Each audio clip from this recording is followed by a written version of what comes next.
Everything's alright. What time to feel? He crushed it. I'm high on It's a grand slam. with me. I'm telling you, it's time to party.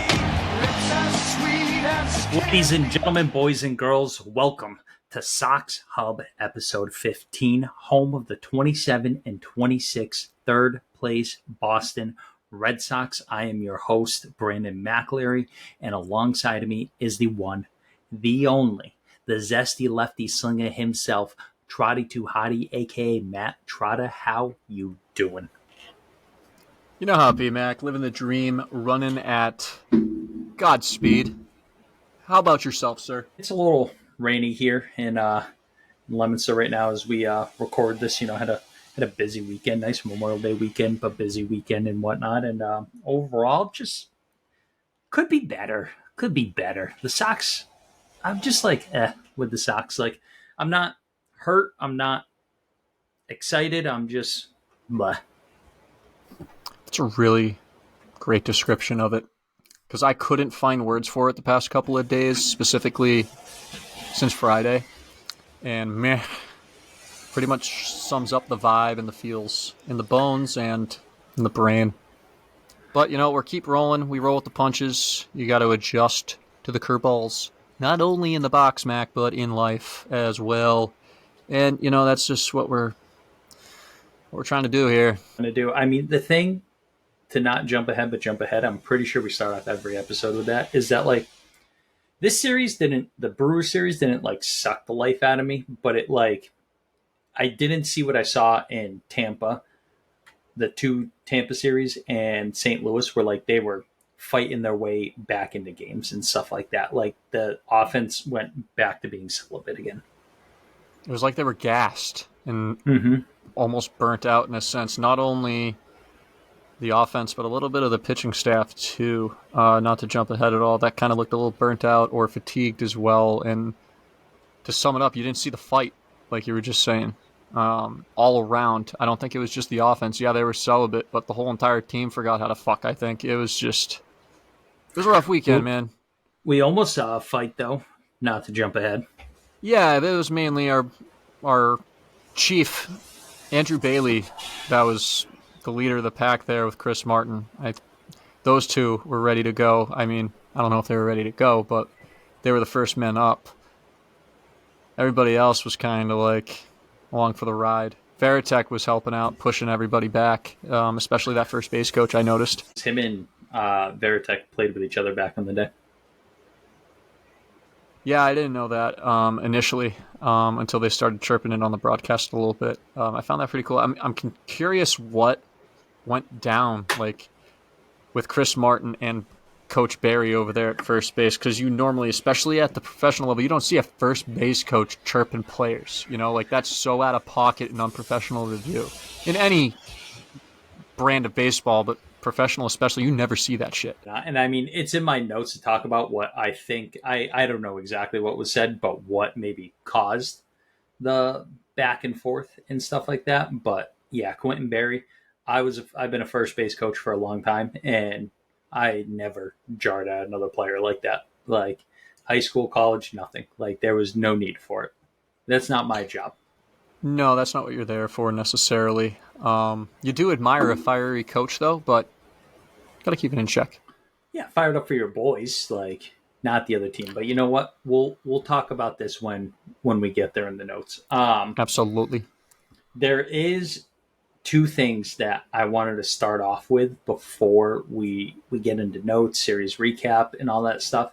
One, how about the Yankees owner coming out in the midst of a first place season that they haven't won the division, I feel like, in a while, or haven't been the Yankees of, like, the late 90s, early 2000s and stuff like that. And for the owner to come out, Brian Cashman, Halstock, whatever the fuck his name is, can't remember his name right now, Cashman, comes out and says, we are going to lower payroll in 2024.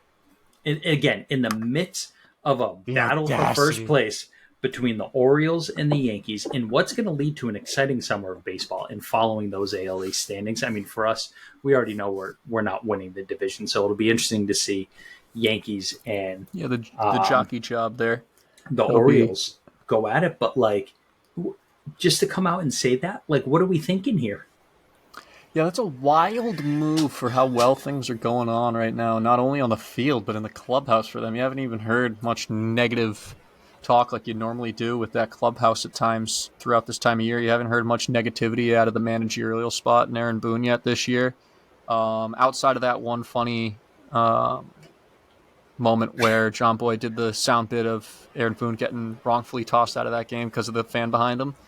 Outside of that, you haven't really seen anything laughable or like, classic Aaron Boone Yankees here this year. They've been fairly quietly dominant.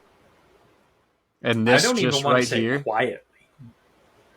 No, like just going about it kind of like the right way, I think. Like they're not making a ton of noise in the media, both like in a really like flashy in your face way or in a negative, like laughing at you, not with you light. And it's a different kind of vibe in New York this year, and this owner just kind of, hopefully for the Yankees, but for us, like hopefully he ruined it, because like Jesus Christ, that's such a bold move. Like, can you imagine being in that clubhouse and you see this, you're like with the boys and your coaches, they're like, are you fucking kidding me?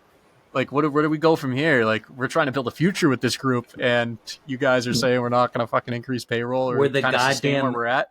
Yankees. Like, that's what we do, is spend money. We buy championships. It's like they're following the Red Sox model with how like they're doing this year, which isn't even that great.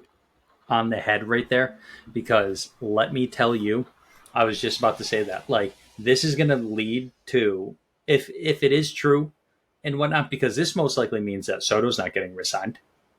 Like, my guess is if he's Probably going not to the Yankees, it's like apparently like the a pay cut projections and talk and everything is he's nearing like Shohei Ohtani-esque deal in like $500+ million and whatnot. And now you're going to make him the highest paid player in the Yankees if he's with the Yankees. You have Judge, who's making like $35 million a year or something like that. You got Cole. You got Garrett Cole. Now, granted, Garrett Cole, I'm pretty sure, can opt out after this year. I didn't know that. I doubt. I don't think he will. Does I don't think he will, especially. No but shot. we also keep forgetting too that the Yankees, like kind of how a lot of people were in 20, 21, 22 with Chris Sale. Like, we're getting the best trade line acquisition, and Chris Sale coming back. Like, blah blah blah. Like, they get Garrett Cole coming back. Like, their starting pitching staff has actually held down pretty well. Like, Clark Schmidt has been a dog for them. Luis Gil, yeah, has been nasty for them, and I know they're going to try to limit his workload. Yep, guy's a psycho, man. God bless me. Right on the throat for everybody to see. Imagine getting anything on my neck. Like, I'm a little bitch for like my arm ones that I got. Like, I can't imagine getting something tatted right up here by like the collarbone and on the throat. Yeah, I'm all set. I'm not a tat guy. I don't have one, and I don't plan on getting one on my throat if I was to get one. No chance. I'm getting my whole left leg done this summer. Javi's coming up for that's sick this summer, and so I told him, I was like, book me in. I want my left leg done. You have artist rendition or artist control. Like, you can do whatever you want to my leg. Put some art on me. Looking at what he does art style wise, that's probably one of the few individuals that I'd probably trust with one of those ink needles on my skin. I wouldn't trust many people with that. It's just a lot of risk involved. You gotta have a lot of trust with an individual, in my mind, to do that. I mean, I think I have like 8 or 9 tattoos, and they're from him, right? I've gotten my first 3 or 4 from a guy who my parents knew, ended up meeting him and trusted him with like how he wanted to like manipulate things or make things look cooler. And he did a great job. But then I met Javi, obviously, and like Javi ain't going to put something on my body that he's not proud of. Especially dating my sister, you know what I mean? Absolutely. Like, absolutely. You'll end up buried in a box somewhere. But sleeping with the fishes. Sleeping with the fishes 6 feet in the Nah, Javi, you cool. You cool. Now, Javi, if you're listening to this, love you like a brother. Just don't fuck up my tattoos, and we're good. Yeah, don't mess up my friend. Don't mess him up. But yeah, so just crazy that the Yankees owner would just come out and say that in the midst of this season. So I'm curious to see what that looks like. Oh yeah, it would be. It's gonna be a fun show. Grab some popcorn and kick back and relax, because it might be entertaining here in now a comical way. I mean, honestly, Yankees fans and Red Sox fans are going to be battling for fourth place. Like, that's really what it's going to come down back, to. Man. Let's go. Rivalry for fourth is back. But the other thing around the league that I wanted to bring up, new segment around the league here. Ronald Acuna out for the season with a tear in his left ACL, I believe, which is not the one that he ended up hurting in 2021. So it's his other knee. Terrible. I mean, the guy was doing a fake steal from second to third, and then kind of stopped and twisted awkwardly and just down on the ground. And as soon as that happened, you knew. The first time that he did this to the other knee, was it a non-contact play like this one? Mm-hmm. The luck. Oh, and he's probably the best player in the sport. Would you agree? Talent-wise, ceiling-wise, projectability-wise, all as around well. Wise. Like, obviously, there's Shohei Ohtani and stuff like that, Yeah, he does it both ways. But Mookie. Right now, Shohei Ohtani is the best hitter in the league, I'd say. But Ronald Acuna is the best 5-tool all-around player in the league. Yeah, I can agree with that all day. It's just a tragedy for the sport, losing a guy with this pedigree and this sort of ceiling, especially what he did last year in a very healthy year. Whenever a guy like this goes down, it's really bad for any type of sport, and it's something that you don't root for ever. And if you do, you're kind of fucking asshole, and that's really messed up. But yeah, it's just really messed up for the sport. I wish him a very quick and speedy recovery, and hopefully we'll see him next year at some point before the All-Star break, would you say? In fairness, ACL injuries are not like the career ender that they were 10, 15, 20 years ago and stuff like that. Like, they do a much better job of them, and the recovery is much quicker than it used to be. So, but the issue that you run into is now he's got both knees done with the ACL. Like, that's the equivalent of, a pitcher getting Tommy John, essentially. Like twice. And in a career. Twice. So it's like a native Valdi. Overall, like you said, it's not good for the sport. It's not good for the Braves. Like, people pay to watch Ronald Acuna play. I mean, the guy's electric. 70 stolen bases last year, 40 home runs, first player in MLB history to ever do that. And now he's out for the season. I texted my dad because my dad drafted him in fantasy baseball this year, and I go, Acuna likely out for the season, torn ACL, and he goes, I fucking hate this game. The injury bug is the worst thing for fantasy sports players. Tell your father I apologize. Hopefully he has a good bench, but... He doesn't. He's in first place right now. We've made a few trades with each other, but... not for long there. He's trying to get Yordan Alvarez for me because I'm in last place in this league. Because it's a rotisserie league. And anyways, we're not going to go crazy in there. And keepers and drafts and auctions and all that stuff. But... Anywho, in last place, so I'm selling off my high price pieces and stuff like that. And so he's trying to get Yordan Alvarez for me to make up for Ronald Acuna. That's not bad. You can probably get a good return for that right now due to the circumstances. He's got Mason Miller. Because he's in first. To get Mason Miller from him. Who else does he have there that you can package with that? Because that's quite frankly not enough, probably. The way this one works, and not to bore the listeners here, but it's an auction league and a salary cap league. So, you've got to make sure you fit within your salary cap and, the keeper price, all this stuff. So, long story short, Acuna went for, $16, which is a lot in our league because we have an $85 salary cap. So, long story short, we were going to swap Alvarez and Acuna, which are only, a $2 difference.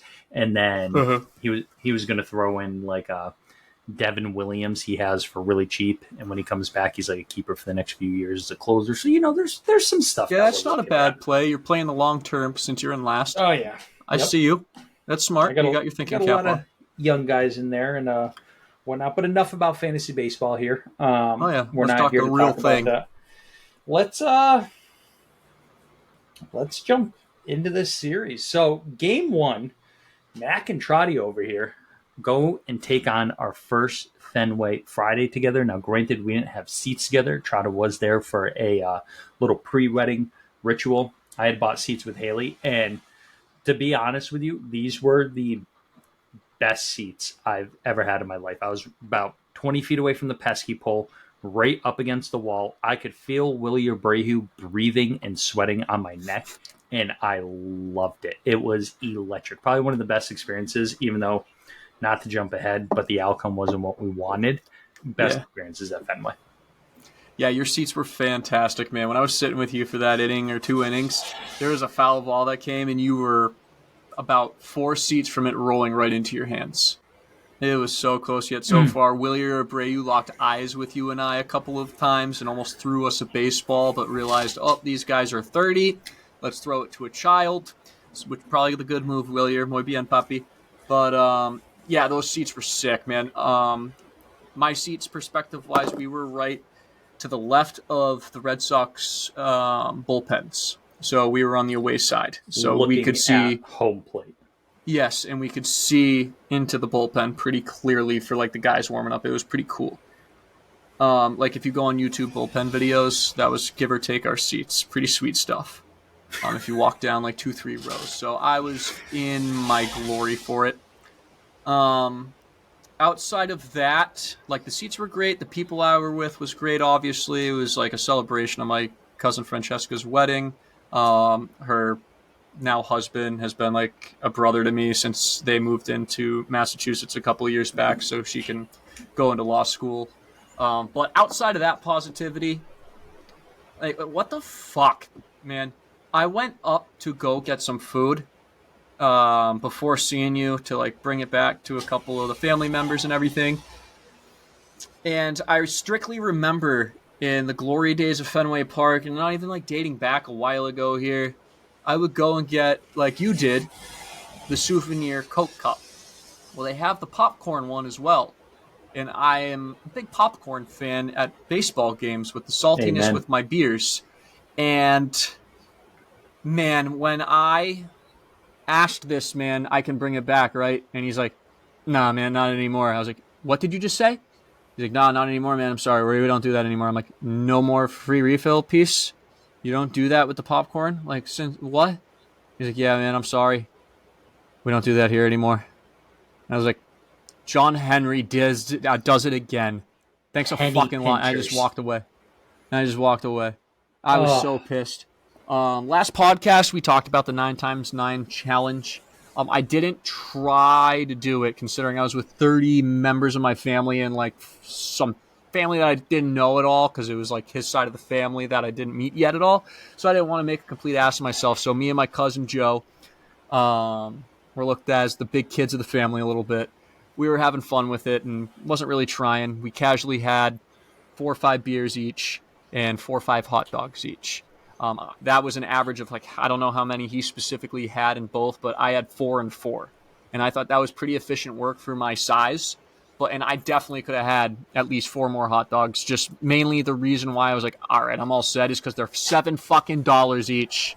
And I wasn't blowing $120 on hot dogs. And no, I wasn't Henry doing that money. to John Henry. And like, you're not giving me free popcorn. Like, I would at least be able to eat my money back in popcorn throughout the course of the game on top of those 9 hot dogs and beers.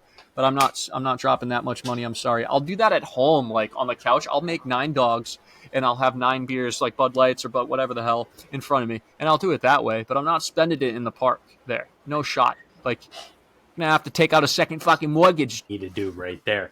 You and I need to do a 9x9x9 challenge. 9 innings, 9 beers, 9 hot dogs at home, and watch the game together. Stream it live or whatever it is. Yes. We're just guzzling down the gullet, glizzies down the gullet, beers flowing good, and just see where the road takes us. That's a brilliant idea. We're gonna have to figure that out. We'll market it up on the socials for you guys. Side note, we're on Instagram. We are on Twitter. We are on TikTok. We are on YouTube. Our podcasts are on Spotify, Apple Music, and also, again, YouTube. YouTube, beautiful tool that is. So check us out. Don't be afraid to drop us a follow, drop us a like, and give us a listen. It's a good time. But yeah. I will say this: the guy I was sitting next to, he was a 19-year-old kid or whatever, and I was talking to him. And you had brought the SoxHub shirts, which actually I almost wore tonight. The SoxHub Angry Lizard ones. However, it did look like the back was printed by a 5-year-old at home. But Those people at the mall fucking sucked. They not good. We do have better shirts coming in, but we needed some right away for the. Yes, ladies and gentlemen, real quick, Mac. Bang that horn real quick. We got a little announcement.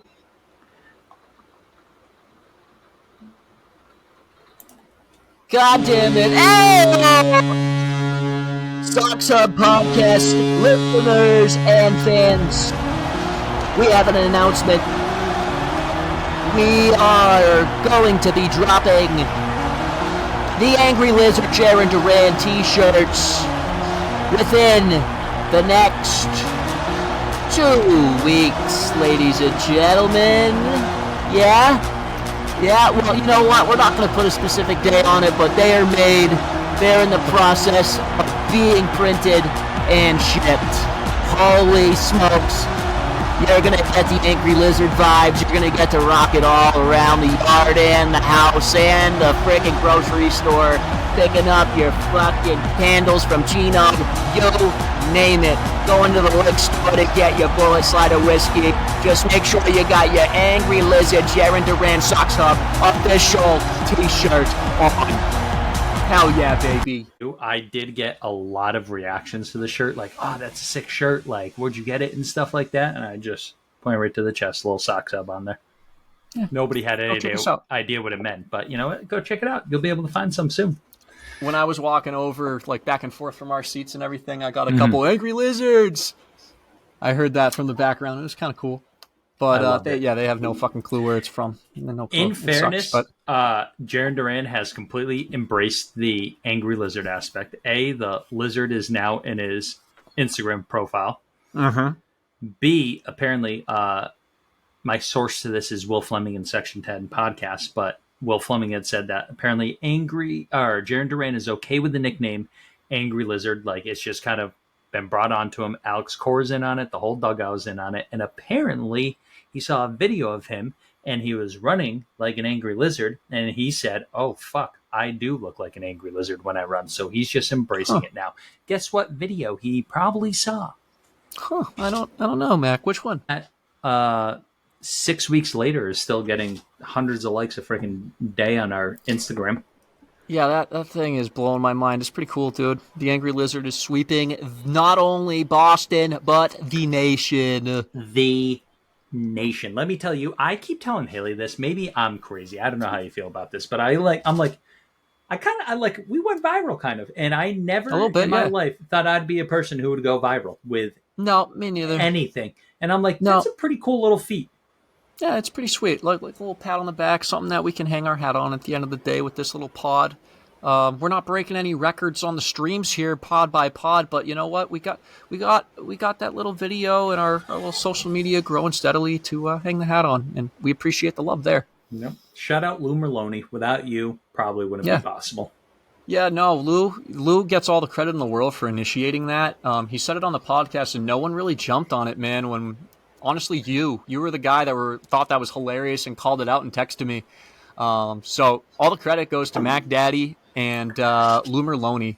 These two are just comical geniuses that, in a way, molded their minds and created some greatness. The reason I found it so funny is probably because I've indulged myself in some stuff and then would watch like National Geographic or something like that.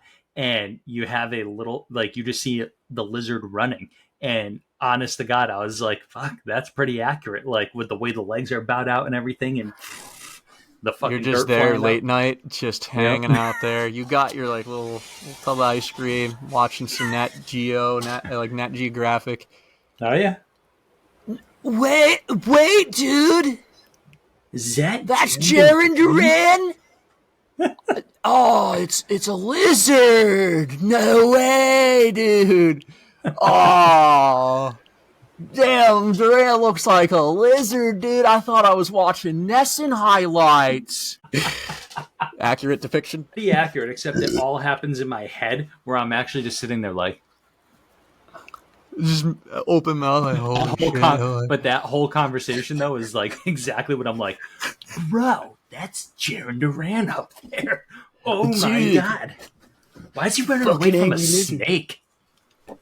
What's going on? Why is he all green, dude? Ew. I'm 100% going to put you on blast in this, but so we reached out to Lou on Twitter and we're like, Yeah. Lou, want to come on the pod and talk Red Sox with us, talk the Angry Lizard and stuff like that, especially because he coined it. We just made it a little bit more popular for him and whatnot. And so he follows Trotta, right? And Trotta's response to this guy is, "You up, babe?" with an angry lizard next to him. That's what Trotta says to Lou Merloni, the broadcaster, the voice of the Red Sox in so many different ways. He says, "You up, babe?" with a question mark and an angry lizard. Needless Spoiler to say, alert. Yeah, spoiler alert. Lou was not up, babe. Lou was not up. But that's all right. Lou was. He left you on red. Yeah, oh yeah, I got left on red. He was up, but yeah. He was not Lou, up for me. if you do hear this, I want you to know Trotta's actually not that weird of an individual. It's just his personality. He's a zesty lefty slinger. You know like what to I keep mean? things loose, Lou. It just makes it, at the end of the day, more comfortable, man. I Weirdly apologize if I gave you the heebie-jeebies. But at the same time, you up, babe? What are you doing? He's laying in bed next to his wife, sitting there, and all of a sudden he gets an X notification, and he opens it up, and it's "You up, babe?" from Matt Trotta the kid. Who the hell is that, Lou? Who? Some fucking weird kid, dude. I don't know, honey. Angry lizards or some shit. I don't fucking know. I'm going to bed. Lou's sitting there with no shirt on and his boxers and stuff like that, laying next to his wife. No, absolutely. Just like, oh, Jesus Christ, why did I fucking entertain these two? Up, he was indeed not down, though. No, he wasn't down He was not do DTP. anything. He was not No down to pod. DTP. He was not down to pod with the boys, but maybe one day he will. That'd be cute.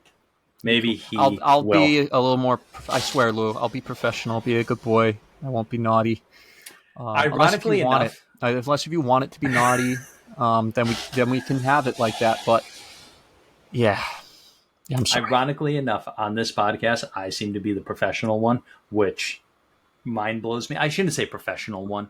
I should say the professional one when it comes to reaching out to people, and that blows my mind. Yes. I was just going for it, and it just didn't work out. I swung and missed, but swung and missed. I swung. Right? I swung, and most people don't. You know what the best part is, though? There's always the next pitch. Amen to that. Unless you strike out, but then there's the next day, and I'll keep on swinging. Now, just to put the cherry on top here for the Fenway, our first game at Fenway for the Brewers series Friday night and stuff like that. One of my favorite aspects of this was you had texted me, you're like, "I'm grilling you so hard right now because I'm trying to find you in the stadium and stuff like that." And then all of a sudden I just see you standing up in your black shirt, and I'm like, "That's my boy right there." And you and I are just like Dom Smith hits a home run, and you and I we are just blocked each other to each other. Yep. I grabbed my nips for you and everything. Oh, it was glorious. That was all time. It was perfect how close our seats were. It couldn't have worked out any better than that, truly. Because you were like, "I'm in right field box 89 or whatever." I was like, "Oh, I'm in right field box 7." Like, they sound like they're far away, but then I looked and I was like, "Wow, you're right there." Oh, they were. It's a good box. Really good box. You know what? Honestly, I'd probably say box. that might be the best box in the stadium where I was. It was a comfy box. It was a nice box. It had a little red on in the area in that section and whatnot. It was all about the box. It was a little tight fitting in there. That's what you want, though. But that is what you want when you're going into little the right snug field box. Little snug. Yep. Little snug. When you're in the back end, it's got to be snug. I will say this too, it was a little sweaty down there because first pitch was at 7:10, so that sun was just beaten down. So in that Hot particular box, it was a little sweaty in there. Yeah, that box was a little hot, but once it got later in the evening, that box was the most homey box you'd ever want to put your box in. It, like I said, it was snug to get in, but once I was in, I had all the room in the world to like kind of move up and dance around. Like I had space to like extend my legs out. I had two cup holders, like two places to put stuff. It was awesome. And honestly, the seats weren't as bad prices as I thought they were. Yeah, you got a really good deal on those considering, and you got them pretty late too. Shout out, damn, that's probably Game the route. Time. No free ads, no free nothing. Nope. But honestly, shout out Game Time. Good app, apparently. I'm gonna have to do that next time out. All right, I have no notes on Game 1 because we were at the game live and going. The one note that I actually went and wrote down afterwards, especially going to look at these stats, I for some reason thought Chase Anderson was only in there for like 1.2 innings pitch. I had no idea he pitched 4 innings that game. Dude, whenever we put Chase Anderson in, I know that's Alex Cora's like poetic human white flag to the fucking game, and I'm like, fuck, dude. Yeah, we just don't even care about that dude's arm and longevity. We're just out there letting him, go throw fucking 70 pitches out of the pen. Who fucking needs you? Type of shit. It's that sort of energy, and I feel bad for the guy because he's not terrible, but it just is depressing when you see him go into a baseball game. To be honest with you, he reminds me a lot of like Corey Kluber, like maybe what we thought Corey Kluber would have been for us, because he's not that bad. Like he's hovering around a 4 ERA and whatnot. He's mid, exactly. But like his physique, his delivery, a lot of it reminds me of Corey Kluber. The one thing I will say about Chase Anderson, I don't know if it's just me, but like his pants, they're not too tight, but I'm gonna say they're almost too tight on him. Like I'm watching Tanner Houck pitch on the mound, and I almost want them to swap pants. Like Tanner's are too baggy and Chase's are way too tight on him. Yeah, I could see that working out for them. You don't really want to mess up Tanner too much, but normally the pants will provide, if they're tighter, a little bit more tension when you're lifting and getting into certain areas in your mechanics, and that might do some cool extra little things for Tanner. Like personally, I would wear like the long spandex all the time because it just felt tight, a little tight with the tight pants and the socks up. That tension of the clothes kind of like helped you out as like little checkpoints. Like, ooh, that's real tight right now. Like when you're leg lifting, like, oh, I hit my spot. Let's go, and then you go downhill. It's for me personally, it helped. It's not for everybody, but Tanner should try those tight pants one time.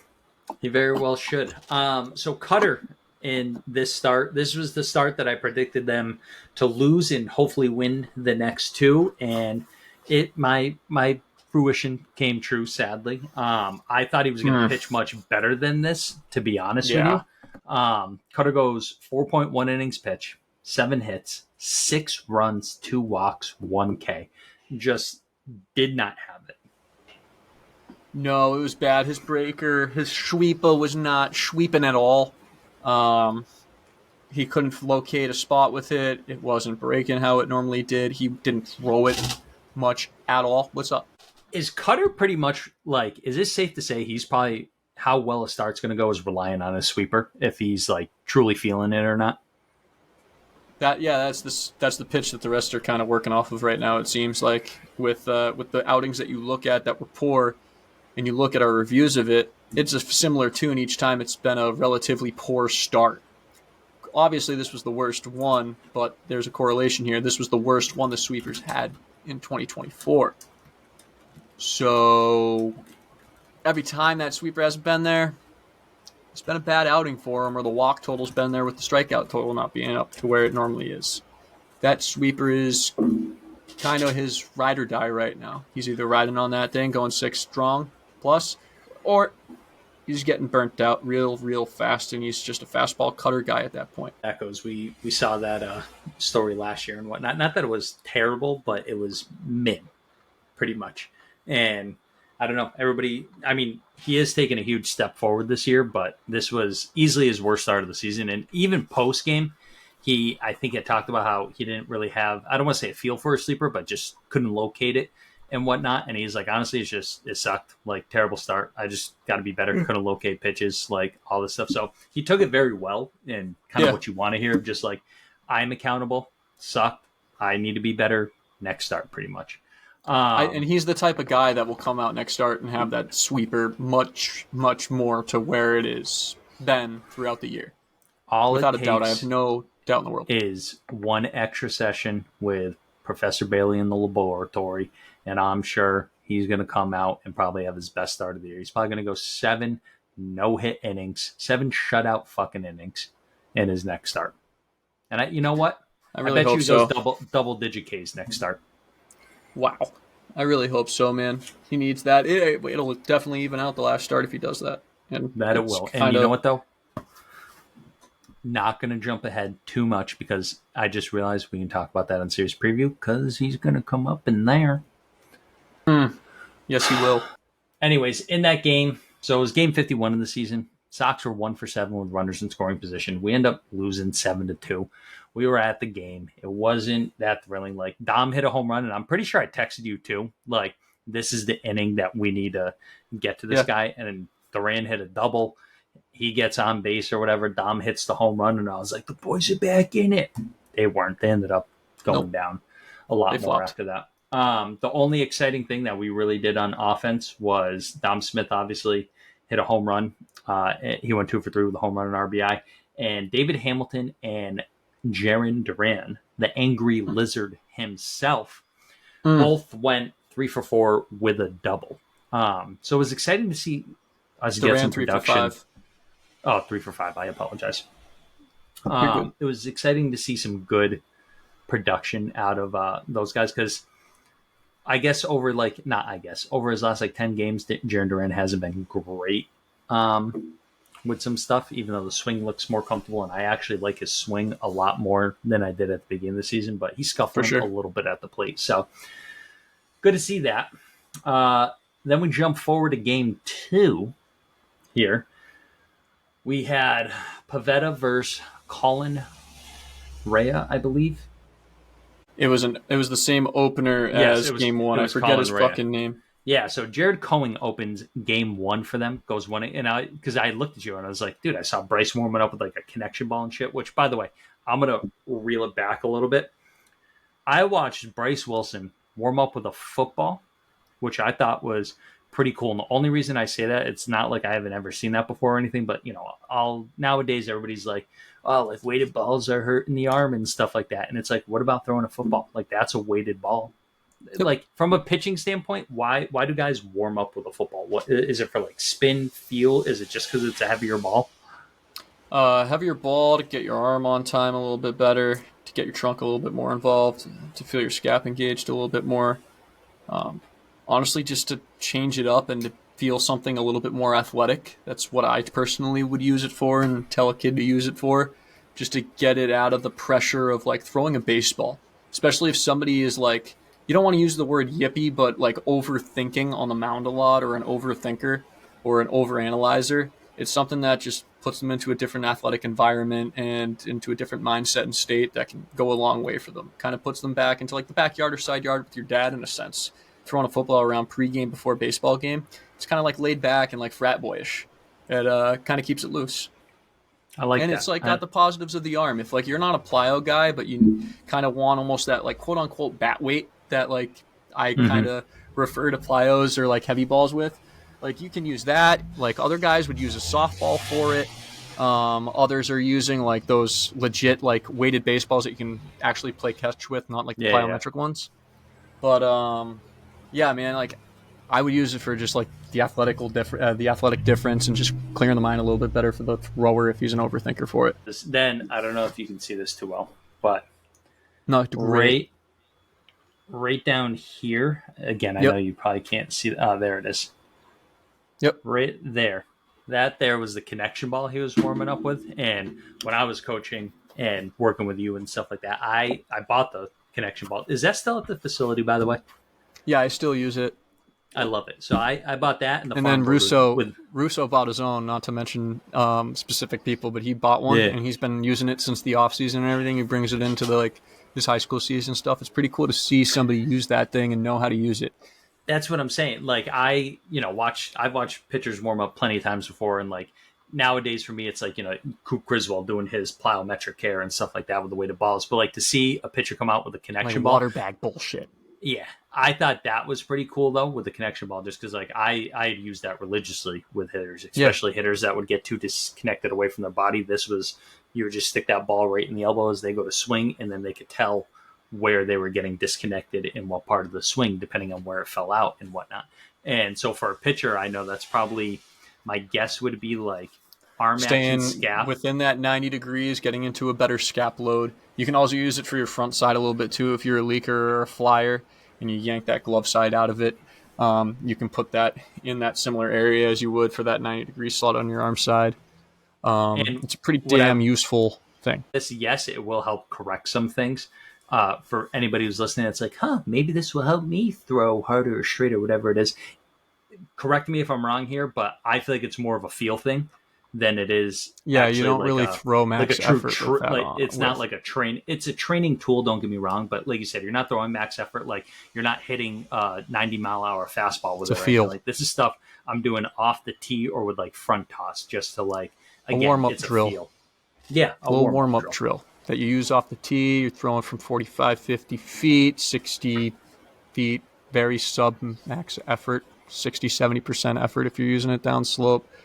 Again, just to use it as a useful tool within the feel stages of working with a kid developmentally or for your pregame. He's not going out there on the mound there at Fenway trying to rip a 95-mile-an-hour sinker with that tap connection ball within his arm. That's not what we're using that sucker for. Not what we're using it for. All right, game 2 here. Game 52 of the season. Again, Pivetta versus Colin Rea. They used the same opener 2 days in a row. So again, Jared Coing started the game on Friday, and then he started the game on Saturday, and then Bryce Wilson came in relief, and Colin Rea came in relief. The big thing that I could assume why they did this strategy-wise is just because it gives you an inning, maybe 2 tops, of a lefty guy with a lefty-dominant lineup before you bring in that starting pitcher. So maybe, they work some things around. Maybe they put a guy in that they shouldn't have, going with the opener, surprising somebody. Who knows? But anyways, opens up there. I have no notes for this because I was at a Memorial Day party, so I'm trying to watch on the MLB app and stuff like that. So I couldn't watch it live. So please feel the chip in here. Yeah, he was at a rehearsal dinner. Now, you guys might be saying, you're not diehards. You're not 162 guys. You're not watching every single pitch over here. Again, we watch as much as we humanly possibly can. Like, I think I can count on one hand the amount of games I actually missed. And definitely, I think there's only like 2 or 3 that I haven't actually gone back to watch the, like, Nessinen 2 or something like that. Especially if they lose. I just don't have it in me to go fucking watch. No. So this game in particular, they lost 6-3. I had no desire to go and watch them lose 6-3. Like, no. Just read the recap. I'm just not a loser. Like, I would rather do something else with my 2 hours of time than watch the Red Sox lose 6-3 when I already know. This is not our full-time jobs, like, do it for fun. We want to have do other things. We do this for fun. Exactly.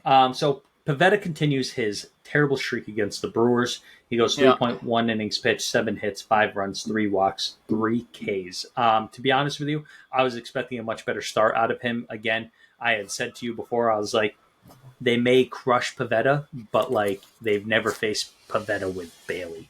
And that clearly had no effect on this Milwaukee Brewers lineup. Not even a little bit. Not even a little bit. Luckily, Rafi went 2 for 4. Boozehound comes into relief after him. He's like, he doesn't get enough credit. You and I were just playing a warm-up game in MLB The Show right before this, and I don't know why we were warming up for a pod with an MLB game, but you brought in Cam Boozer against me, and just old reliable out there. And honestly, he's been doing it all year for us, like sub-2 ERA out there, and just the lefty who's got 97 in the tank with a little cut piece, a little slurvy. And that handlebar mustache with that bullet slider whiskey dripping all over it and down it. It's just a pure savage. Just a pure savage at work on the mound, man. Zach Kelly threw in that game too, huh? Yeah, he If I went 3 recall. innings pitch, 2 hits, 2 Ks. And honestly, this was the reason I made note of this for not watching the game was just because Zach Kelly has his stuff to be really fucking good He's gone. down to AAA, and I think it was just he'll be back up eventually, but I gotta imagine it's because he threw 3 innings, like probably overextended himself to some extent. So give him time, and this led to the signing of Brad Keller, but we'll get to that. But Zach Kelly, 3 innings pitched, 2 hits, 2 Ks, no walks was the big thing for me. He had struggled with command quite a bit, so to see him go 3 innings, not allow a walk, strike out 2, only allow 2 hits, especially against this Milwaukee Brewers lineup where Bryce Terang, I don't want to say he's come out of nowhere. He was a top prospect for the Brewers, came up last year, but like having an amazing season. He's a guy Big that fan you of know is him. just going to steal when he gets on. William Contreras is probably top 5, if not top 3 best players in the NL right now, especially at his position doing what he's doing. You got Best catcher in Yelly the league. out there. Willie Willie Adames. Adames, who's so criminally underrated with his hit tool and stuff like that, and just the plays that he makes. However, we're going to get some that didn't get made in Game 3, but like they're an all around good team. Like their pitching's usually pretty solid. On top of it, their bullpen's usually pretty good. I mean, keep in mind they had Hader, they had Devin Williams. I mean, Abner Uribe, even though he got sent down, they're a good squad. They were definitely a good little test for us, and that test proved that we are just mediocre. Yep. They're a good But club. Devers 2 for 4, 2 runs and a double. Abreu 1 for 3 with a double and an RBI, and Little Raffy goes 2 for 4 with 2 RBIs. I will say this: Willier, I told you that hot streak was coming over his last 25 plate appearances. He's 10 for 25. Oh, I like that. I do too. I like that. He's just like easily has become my favorite player on the Red Sox. Like I know Rafael Devers is the easy one to pick. Jaron Duran's up there, but like Willier's a guy that I want here long term. I think the Red Sox front office sees it here in a similar flat fashion you do, and are going to do a lot to keep this guy happy in Boston. I really do. He's probably a really good clubhouse guy too. He seems like he has a really positive vibe when he's out there. I like the style he plays with. Now seeing it in person a little bit. The guy Speaking fucks, of man. seeing him in person, he definitely fucks because this is a big dude. Like you see him on camera, and you're just like, like he's a right fielder. Like he looks either a little pudgy or just like a stocky dude. But like you see him in person, and you're like, that's a strong motherfucker. Yeah, that dude benches a fucking house. He deadlifts a fucking house. He squats a fucking house. That guy is just thick boned and just a big motherfucker. Him and Tyler O'Neill kind of have like a strongest man on the Red Sox type. Yeah, pound for pound sort of match. Pound for pound, yeah. Yeah, like a world's strongest man competition. Exactly. Like, go push some boulders, see if you can pull a bus type thing. And I would love to see out of the two of them who wins, because I think it would be closer than people think. I know T.O. is just jacked, but dude, Willier's a big boy. Can't sleep on Willier. Can't sweep on Willier. Now, I do have notes for Game 3. Long story short, Sox lose 6-3. Puts them at 26-26 for the season. Game 3, we have Houck versus it's them. Why am I blanking? I should have wrote this one down. Or less prepared, Brennan. Less prepared. Brewers. Tobias Myers. Who? Cares. I don't fucking blame you. So that's why I didn't know who the fuck it was. So Houck versus Tobias Myers here. Let's get into some game notes here. Little things. As we know, my notes are a little sporadic, from coaching things that I like to just play-by-play and random thoughts that come to my head. Ground ball by William Contreras. It's a chopper. David Hamilton charges, picks it, throws on the run from shortstop. And let me tell you, Hamilton was not doing this, let alone like a month ago, like a week or two ago. Like, David Hamilton has become a different version of David Hamilton. I don't know what he is. but he's not the same guy. I'm not saying he's good yet. I'm not saying he's bottom of the barrel bad or anything like that, but he has become a serviceable utility guy that can play the middle infield, left-handed bat with speed that somebody would want on their major league bench. He's just made such strides defensively, and I just think that goes to show Cora's leadership and culture and the hard work that this team puts in, because now we're not talking about the errors anymore. Like every pod, I feel like you and I were like, and here we go. Like I used to tweet out the 0 days since our last error, 1 day, 2 day, 3 day. Now we're not talking about the errors. Now we're talking about the offense. And a big part of that is David Hamilton. We've been seeing him more and more in games. Like he's not sitting for 3 or 4 game stretches anymore. He's either coming in as a pinch hitter, he's starting games. So I don't know what he is, but he's not the same guy that he was a month ago. And I think that's big. I think we need to give a shout out to the Red Sox mental skills coach here on this one. Imagine how I have no idea who it is. Go look that up while I go on a little tangent. I'm going to do it right now. But you got to think, with our baseball backgrounds here, it wasn't necessarily anything mechanical he was doing, right? You know, like for the most part, it was probably after that first or second error, it was all mental, and his offense was showing as well. So I have a really good indication with you making that many errors, and you're kind of known as that guy, and not only us, but many other people were really fed up with this. Like right away, right after he had like his first multi-error game, people were fed up. Imagine the mental toll that takes on somebody that had no business doing this role and had probably zero expectation that he was going to be in this spot for the Boston Red Sox playing shortstop. Like he was like all the rest of us. Trevor Story is chilling. He just had the whole offseason healthy, his spring training healthy. He's cooling, man. Like I don't have to do shit, but continue to develop as a role player here somehow in the AAA, AA system, and hopefully work my way up as that role guy for the Red Sox off the bench. Little does he know, shit, I'm the starter, and I got to fucking perform. And he fails at first. That is a massive, massive toll mentally. And then they started compounding. Dude, there's no doubt in my mind Alex Cora or that mental skills coach sat down and dug deep into his head. Jake Chaplin? Apparently, Jake mental Chaplin. skills coordinator at Boston Red Sox. I don't know if he deals with just minor leagues or anything like that, but that's the one name that I got in the Google machine search. But so I would assume they deal with the whole entire organization. If there's somebody that needs support, and it's not only him, but I'm sure there's other mental skills coaches assigned to each affiliate, I would assume. I don't know if like Single A Salem or like the rookie leagues would have it, but I bet you Worcester has a mental skills coach. I bet you Portland has a mental skills coach. It did say in his LinkedIn that he does deal with the minor leagues a lot as well. So especially at the time, it was the Spinners, because he's been with them since 2019, it says. But to your point, like this is why I argue all the time that baseball is the hardest sport to play. And it's because you're dealing with failure 70 to 80% of the time. And you have to overcome that. And so you can't take what you did with you at the plate into the field, or else everything compounds and starts snowballing until that snowball is huge and blows up. So to your point, like a David Hamilton, right? I guarantee you, like you said, he has all the athleticism in the world. I've seen his glove action. His glove action looks good. Like he's got good hands, quick feet, and stuff like that. It is all up here. And a lot of times I used to tell hitters this all the time.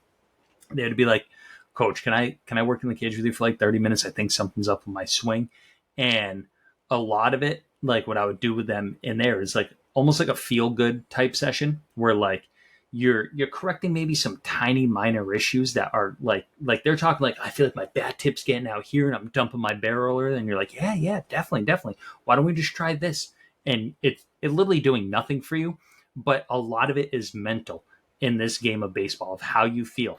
Like when you step on the mound that day, you got to think to yourself that you're just the baddest motherfucker out there. Nobody can hit my shit.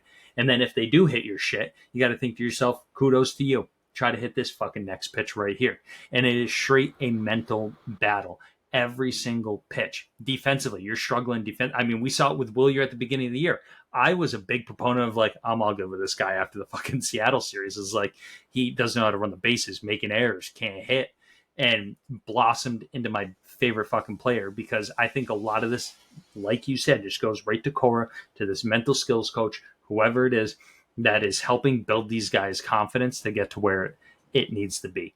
And again, baseball's so hard because a lot of it is mental. I mean, there was a book written about the mental game of baseball, about how it is 90% mental, 10% execution, and 5% preparation and 5% execution. And not many people can understand that. You kind of have to be playing it and or within the game to some sort of extent to really truly grasp that. Like most of these fair weather fans are more than likely, and from what I've seen on social media, is like, oh, he can't field, he can't hit. Like that's what they go to. And he wouldn't be in the lineup. He wouldn't be a professional baseball player. He'd be an electrician in your fucking buddy's little company if he sucked at baseball and he couldn't hit or he couldn't field. Like, they all have the ability in the world. It's just what's going on between the ears. To that exact point, like Cora would not, especially Cora, would not be putting somebody in the lineup that can't do the job. He's putting somebody in there that not. And so, like, every time especially Hamilton, playing those positions, bro. That's what I'm saying. And so, like, Hamilton made those errors. Obviously, Cora's like, it can't happen at this level. Like, he held them accountable, but he was also like, on the flip side, like, we know that he has the tools to play a good shortstop or a good middle infield or whatever it is. They're there. We just got to break him out, or the mental side of it, whatever it may be. So Cora's not going to put a guy in the lineup if he doesn't think they can handle it. And especially not our manager. Cora. And so, like you said too, like, you have social media that just, a lot of these guys either never played the sport or got cut from their JV teams, whatever it may be, and don't understand at the level. And I understand they're professional, so they're the best at what they do. But still, you have to be perfect. That's why these guys practice hours and hours a day, so that the time comes in a game, it's just secondhand nature. Does it happen all the time? No, nobody's perfect. Nobody's ever batted 1,000. Like, it doesn't happen. It is such a hard fucking sport to play. Breaking news. Nobody has batted 1,000 in a season. Never done before. Believe it or not. Same with a 0.00 ERA. It just never has happened. Cannot be perfect. Can't expect them to be perfect. But you can't expect that they have all the ability in the world. You can also expect that they're human beings, and all human beings deal with mental stuff at times. And it's how you deal with it. It's how you overcome it on a day-to-day. And if that's not relatable as a human being, let alone a fan, like, give them a little bit more of a benefit of the doubt. Holy smokes, is it raining here? Can you hear that on my end? I can. Oh my God. Cue the Adele, baby. That is aggressive. And I am going to mute myself while I talk until that dies down a little bit. So I'm going to lay out a scenario here that lines up the next note. So we have runners on first and third. Okay. And I don't know who was batting, but there's a pop-up right behind first base. And this time of game, too, is like a 135 start or whatever. The sun was shining bright. Vaughn Grisson goes over to it, and you could tell clearly could not find the ball the entire time. Dom Smith is about 5 feet away from him, and Vaughn looks at Dom like, I don't have it. And Dom's just like looking right back at him like, oh, well. Now we got bases loaded. Actually, run scores, and now we got runners on first and second. My note, what a dick move by Dom Smith. Bob would have never left Vaughn out to dry like that. And the Red Sox are down 1-0 to the Milwaukee Brewers. Bob wouldn't do that. Bob's not that type of human being, I think. I don't know if Dom was like in the idea of like showing him up. I don't know if that was the case, but like still, like I don't know if that would be Bob's initial reaction to that. I think Bob would like try and make a play You know? It should be the second baseman's ball because Dom had a run around first. So again, he's probably off easy, which means he's on the infield grass. And that ball was behind first base there. So it definitely pop-up priority-wise was Vaughn's ball. But again, Dom didn't really give it a true bid, though, man. You know? Like, Bob is so much more of an athletic specimen. He's 5 feet away. Bob has that much more of a quicker step, has that much better of a glove at first base. That's one of his primaries. That's not really what Dom was doing. You're making up for last pod, aren't you, here? Kind of... No, I'm dead serious, man. Because like, I have the blue button queued up for you to say and go look terrible. up. No, I'm getting closer to it because go look up. What we honestly need to do real quick is go look up what Garrett Cooper has been doing lately. Because 2.7, 1 home run, 10 RBIs. Yeah, I'm all set. And what's Dom Smith doing, really? You know what I mean? Like, I will give Dom this. Dom has actually been playing. The dingo was sick that we saw. Of this, but like he's been playing decent defense over at first base. Yeah. But like Garrett Cooper, no, I'm all set. And Dom's been hitting righties very well. Who does Bobby Dahlback normally do well against offensively? Lefties or righties, Mac? Lefties. So like that would be a nice, probably more efficient platoon option, and you're getting a little bit better of a defender there instead of kind of Garrett Cooper right now. I'm just trying to be a realistic Red Sox fan here. We got Bobby Dahlback hot as a motherfucker down in Worcester. Per usual, what this incredible Red Sox prospect does down there.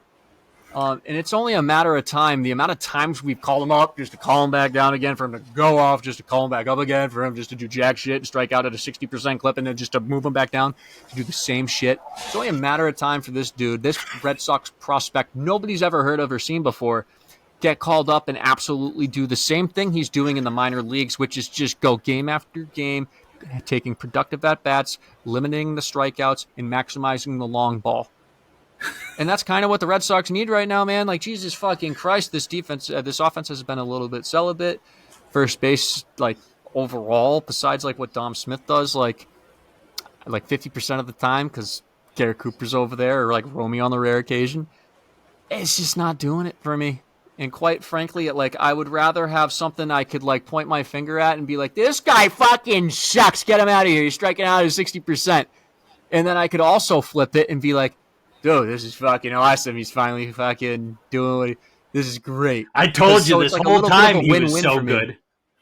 Yeah, no, I wouldn't do that. No, I know. But I'd be fucking like, hey, touche. This guy can play. He's shut everybody up, and he's helped the Red Sox. And again, it's going back to our time of, like, all of our great Red Sox teams that have done crazy shit when we weren't expecting to, or even won World Series. The role players were guys and are like fabled stories in a sense, like Pokey Reese, Dave Roberts, Daniel Nava, Daniel Nava as well. In 2013, you can kind of think of Daniel Murphy a little bit too. There, Brandon Moss back in his day, like those sort of guys. The memorable one, Doug Mankiewicz. That's like a Bob roll right there that has already that little backdrop for a really cool 180-degree legendary Red Sox goes down in history comeback story. The That's writing just a feel-good thing. The writing is there for like this season to flip around and like something special to happen, like get into the wild card and just make noise in the playoffs.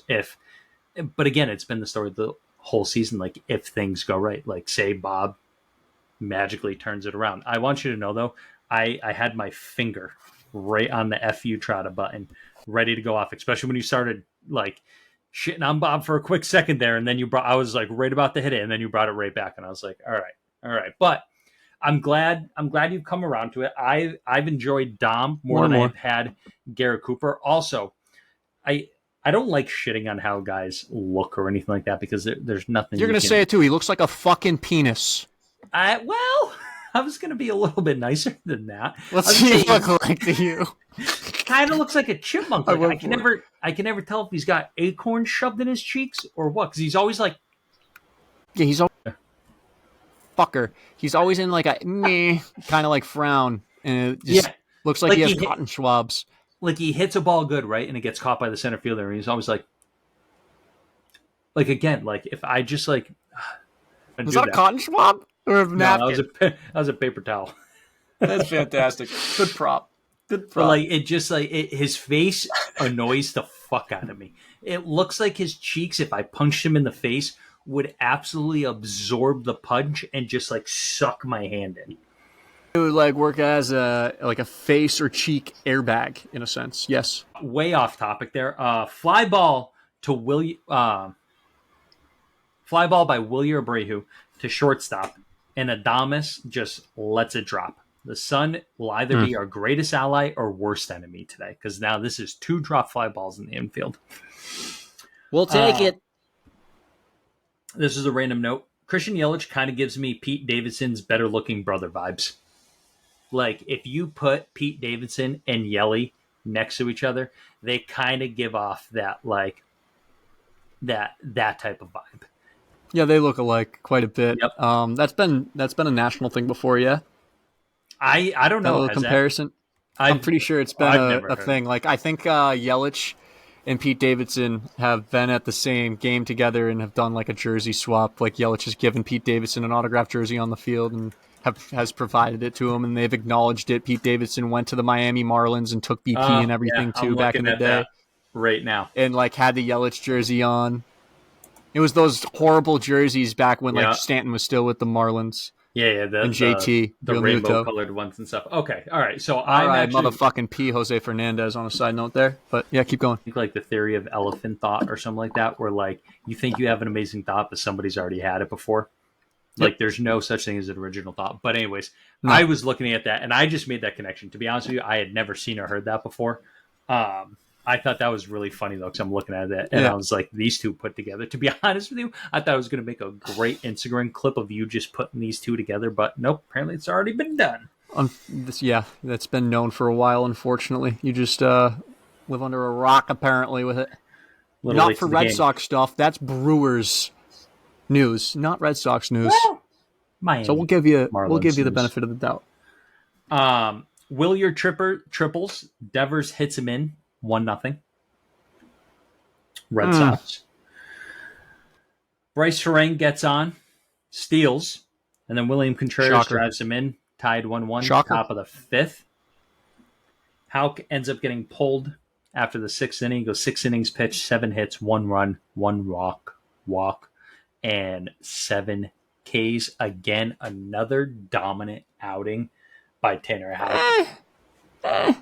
I mean, 7 hits, but like limiting that damage to just 7 hits in great. But like 1 walk, that's it. 7 hits, but like nobody really made loud contact against him either.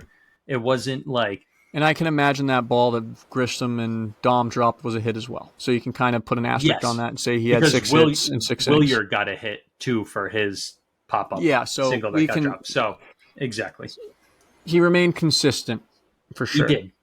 But again, it's just every time he goes out there now, I'm expecting 6 innings pitch, anywhere from 3 to 5 hits or something like that with, 1 punch out an inning, sometimes maybe a little bit more, and maybe 1 to 3 walks at most. Like it's just like he's become Mr. Consistency in this rotation. Exactly, which we could not have said years prior to this, and it's just it's got to be the biggest compliment to this world to like Tanner Houck right now, to being the guy he was the previous years before this, to now just embracing and evolving into the role that he has now. Absolutely, dude. I'm happy for him. Where we get into the. Did you see? Side note: did you see that Wally the Green Monster? Our mascot, was wearing a Hulkamania shirt during pregame. No, I did not. Was that today? Oh my god! Yeah, that was for the Hulkamania stuff. Huh. That was on. He was wearing the Hulkamania shirt that the Boston Sports Entertainment Network made. I love that. That podcast, the Pesky Podcast, I think it was, that made it. I forget what the name of it was. Pesky Report? Podcast? No, Pesky Podcast. It was Pesky Podcast. Okay. And they're the guys that made those Hulkamania shirts, and they've been going fucking nuts to the point that Wally's wearing them. A Hulkamania shirt. I know you have one. Great shirt. Yes. Great guys over there at BSN. Yes, sir. From what I saw. So shout out to you guys. Yeah, I ordered the wrong shirt, and I put the wrong address by mistake because Google just automatically added it for whatever reason. I DM'd the guys, and they got back to me real quick. They freaking called me real fast because because you had to put in your phone information when you ordered it. Mhm. And the guy that runs the Pesky podcast and Boston Sports Entertainment Network reached out to me, left a nice voicemail. I called him back after work, and he took care of the whole entire thing, apologized left and right. It was a really good dude. Listen to their podcast sometime because of the way they treated your friend here and provided that shirt. Love that. Listen to our podcast first as a listener, and then Yeah, of go course. listen to theirs. But Oh, I was telling you specifically. Go. Oh, I know listen. you were. I know you Yes, were. yes. The issue is I have so many Sox podcasts to follow now with like 310 to left, section 10, and it's just like where not enough time in the day. Yeah, there's not enough time. You gotta pick two. Chris Martin comes in. 2 bunts in a row by Milwaukee. And so I say stop picking on the Silver Fox. Now, 2 bunts in a row lead to 2 outs. Great. Then the third batter comes up. At this point, he's only thrown 4 pitches and got 2 outs. Third batter comes up. Martin now has to run to first again. Granted, it wasn't a bunt, but it was a chopper to first base. Martin has to now run to first again. Ends up saying something after that half inning. So like he gets the ball and he's on first base or whatever. He gets the guy out or whatever. And he says something under his breath. I have no idea what it is, but it's either like, you're really going to fucking bunt on me? Yeah, like swing the fucking bat. You know what I mean? Are you really going to fucking bunt on me 3 times? Like, I'm 37 fucking years old. Like, what the fuck are we doing out here? Like, or he was just fired up. Like, that's how you fucking do it. Like, 6 pitches, 3 fucking outs, motherfucker. Whatever the hell it may have been. It could have been cocky. It could have been just something under his breath in the heat of the moment. But he said it under his breath. He didn't say it directly at Yelich because Yelich was the player who made the final out. He didn't say it at Yelich. He didn't say it to Quentin Berry, the first base coach. It was like to himself. It was to himself and just like out there in general. First base coach did not like that. Ended up clearing benches. But let me tell you, Bailey was the first guy out of that dugout. He loves his guys, and that goes a long way. And I think you could probably relate to this more, but just in any general sense, like as a pitcher, you sit there, you get in a little drawn battle, benches start clearing. Bailey being the first guy out of the dugout to get right in Quentin Berry's face and be like, hey, no, you don't talk to my fucking guy like that. Back the fuck up. You're a first base coach. Like, shut your mouth. Love that. And this is where it's so frustrating with this team because I love this team. I love Cora. I love Bailey. I love Veritek. I love every player on this team because of I just know they're putting in hard work because, again, they wouldn't be a 500 baseball. Like, nobody expected them to be where they are after all these injuries, losing Giolito, losing Whitlock, losing Story, losing all the guys. We can go down a goddamn list to be where they are. It shows, again, just from the top, the culture that Breslow, Bailey, and Cora have built and the guys have bought into it. And again, just Bailey being the first guy out of the dugout to have his pitchers back. Not his catcher, not Dom Smith, who's just standing there. It was Bailey, first one out of the dugout to back that fucker off. Love that. If that doesn't fire you up as a pitching staff that is being led by this man, I don't know what will. That the guy that is calling your pitches and giving you the advice is jumping over the rail and emphatically holding you down with authority. Not necessarily throwing punches, like you said, like, you don't fucking talk to my guy like that. You don't talk to my pitcher like that. I don't care who the fuck you are. First base coach, player, coach, umpire, I don't give a fuck. You talk to him the wrong way, you're going through me first, buddy. And you're not going to like the outcome of that. And in fairness, it's not even going to be with his fists, man. He's going to out fucking IQ you. He's going to fucking outward Picasso you. And he's going to put you in a fucking psychological blender. I think he's way past the fighting shit from like what they were talking about post game.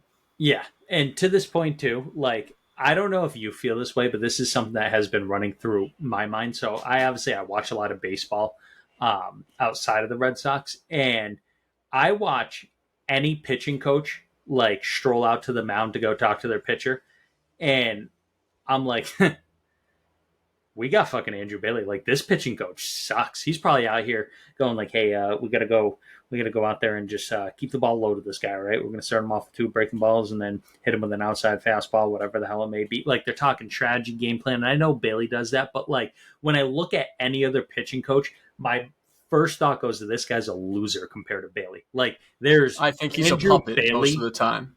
Yeah, there's Andrew Bailey in his own tier, and then everybody else just well below him.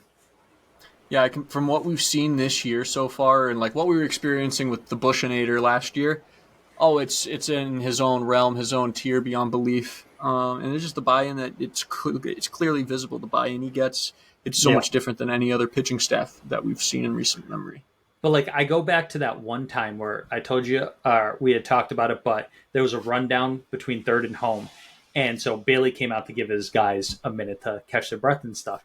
And instead of just going out there and immediately going to here and talking about some random stuff, he had a smile on his face, and I guarantee it was something like, "You must be fucking tired. How the hell did you get your ass up that whole line?" or something like that. You need me to get the oxygen tank? I forgot it, buddy.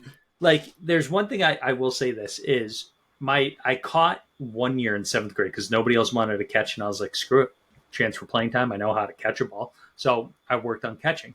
And my dad had told me, he goes, when you go to talk to the pitcher on the mound, he goes, don't talk strategy, don't talk baseball. For 30 seconds, take his mind off the game. He goes, go out there and just say, hey, you see that hot blonde sitting in the stand? She's got some huge tits on her or something like that. You know what I mean? Like, he would say, just make something up and take your mind off baseball. And that is a nice strategy, especially when like the last 5 seconds of it is the productive stuff. And like the mouth covered, like, all right, we're going to go fastball outside here. Big spot. We trust you all day. Go get it done. Yeah.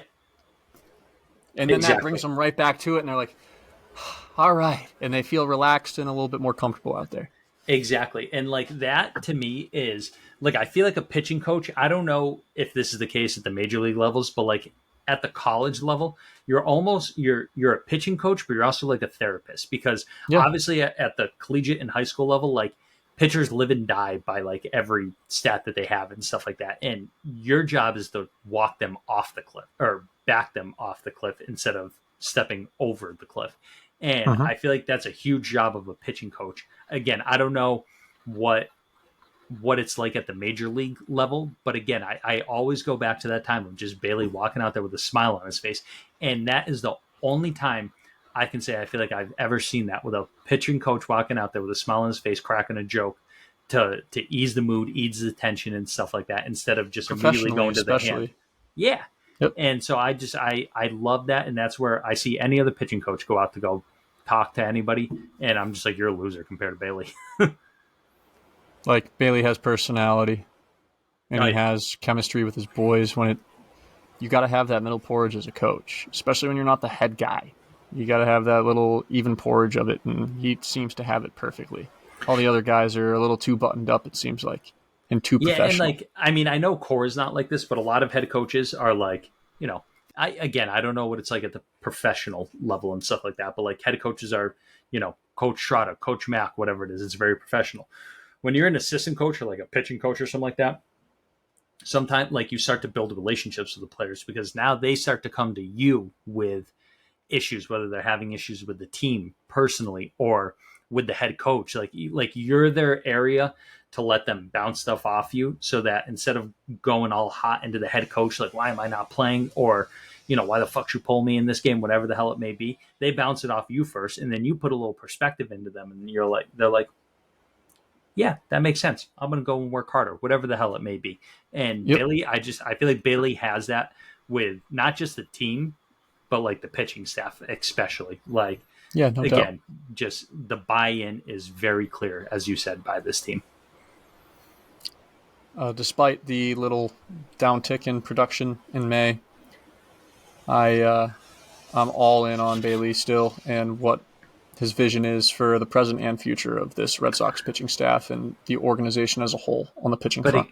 Again, we were expecting regression, and I know we're going to talk about that and get into it. But anyways, next note: this umpire is absolutely terrible. Loves the outside corner, hates low pitches. Like, this guy was literally sitting there and strike zones here, and just calling pitches 6 to 8 inches outside of the strike zone.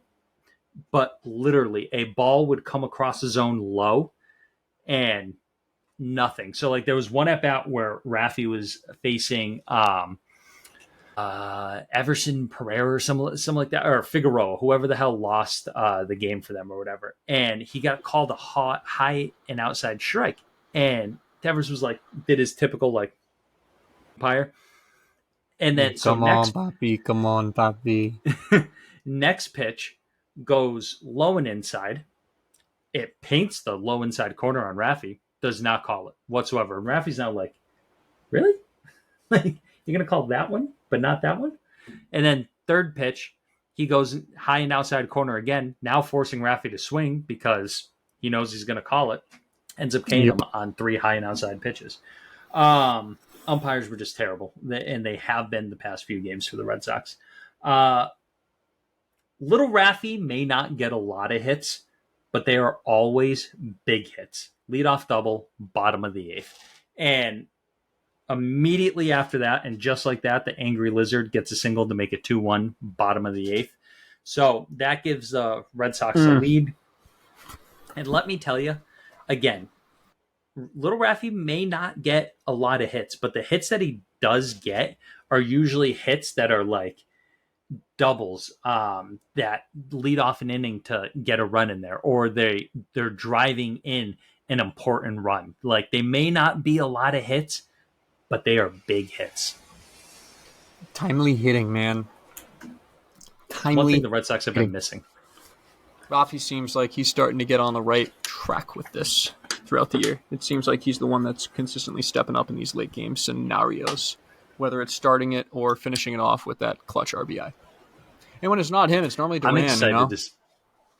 Yeah, exactly. And like, I'm excited to see his progression and how he progresses as a major leaguer. But no doubt. So man. Red Sox lead 2-1, bottom of the 8th. Kenley comes on and gets a save, but I have one note. They try to bunt on Kenley with 2 outs for the final out of the game. And honestly, I think this is one of the smartest fucking moves because you have Kenley Jansen on the mound, who's not a quick mover by any means. And I think it was Bryce Terang who was the leadoff hitter and stuff like that. Tries a bunt with 2 outs. It just happened to go right back to Kenley. Like, if this was anywhere else, that tying run is on first base. But he doesn't want to field a bunt. He don't even want to be out there. Sox win 2-1, and they are officially 9-0 on Sundays. We got something right this week. Got something right this weekend there. That we did. So just to recap, Sox win. They're 27-26. Bullpen was Nails, Martin, Slayton, and Jansen, each pitching an inning, totaling 5 Ks, 3 Ks for Slayton, who looked freaking disgusting out of the bullpen on this game. That was great to get back to. It was. And Kenley Kane, guys, just with his cutter. It was really nice to see. Offense was relatively quiet. But again, my big takeaway from this series was like it was frustrating for me to an extent of where, again, I didn't see that tooth and nail, fight and claw type thing, that back and forth type baseball. Like, they would just get a lead and keep it for the most part, the Brewers, that is. And, you know, outside of a 2-run homer from Dom on game 1, that kind of made it close, but then again, just blew it away. Like, and we had plenty of opportunities in all these games. And I wrote down notes here. Game 1, 1 for 7 with runners in scoring position. Game 2, 3 for 8 with runners in scoring position. And then game 3 was 1 for 9 with runners in scoring, or 2 for 9, I'm sorry, with runners in scoring position. Brutal, dude.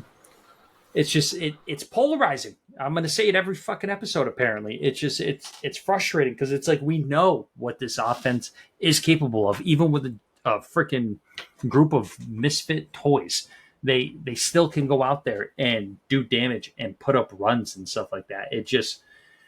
It happens in bunches. It doesn't happen consistently. Like, I thought we were seeing a turn of the page here these past 3 series with the Rays twice and the St. Louis twice, and just did not happen. No, it's unfortunate, especially when my dumbass called the sweep again. We're both wrong. Yeah. You went 2 for 1. I went sweep ski. Morale was a little low. Even after winning, it just, again, like we said at the beginning, felt meh. It's very meh. It was very meh. And going going into the series look ahead here, I mean, Hold on one second. I do, before we get into the series look ahead, I got a question to ask you. what do you got? And Cutter, two guys that have been outperforming metrics and stepped up in a big way for the Red Sox. Now, obviously, Cutter's hit a bit of a rough skid lately and whatnot, but like, who's your Cy Young for this team right now? Is it Houck or Cutter? It's Houck all day, dude. Unanimous. Like, has to be Houck. Like, we get a wild card spot. They're not win or go home games anymore. They're, 3-game series now or something like that? Yes. Either way, you have a do or die must win game. Who are you starting? You think the Red Sox actually start in that scenario? Houck sets the tone as the opening day playoff starter for each round, I think. And depending on what game it is and how much rest, I think they're going to Houck still. I mean, you got to have him set the tone in game one. When he has had those opportunities to be the starting pitcher in game one of a series, he's performed extremely well and has sparked a lot of positivity for the remainder of series. At the same time, he's also proved that he can conclude series despite it being a negative previous 2 days of baseball or 3 days of baseball, what have you. He gets his job done. 90% of his starts this year, he's gotten the job done with eye-popping, jaw-dropping fashions. Cutter has been doing it and getting by with 3-4 walks, not looking dominant. Tanner Houck is just on a different tier, simply. There's a little bit more consistency. There's more swing and miss, I feel. There's more dominance and overall consistency start to start. We know what we're getting from Houck every time. It's not a guarantee necessarily with Cutter. There's some days that we know he's going to go, like, pretty much it's a guarantee besides last start that he's going to go 6 these days. We just don't know if he's going to be a 3-hit Cutter Crawford with like three walks, or if he's going to have a 5-walk day with 7 hits, but still get us through the 6th inning. We know that Tanner Houck is going to get 5 innings minimum, 7 innings, 6.5, 6 2/3 on a 75% basis. We know what we're doing there. We know we're going to get 3 runs or less as well. With Cutter, it's a little bit more of a wider gap from basement to ceiling, floor to ceiling here. So yeah, long story here short of my answer.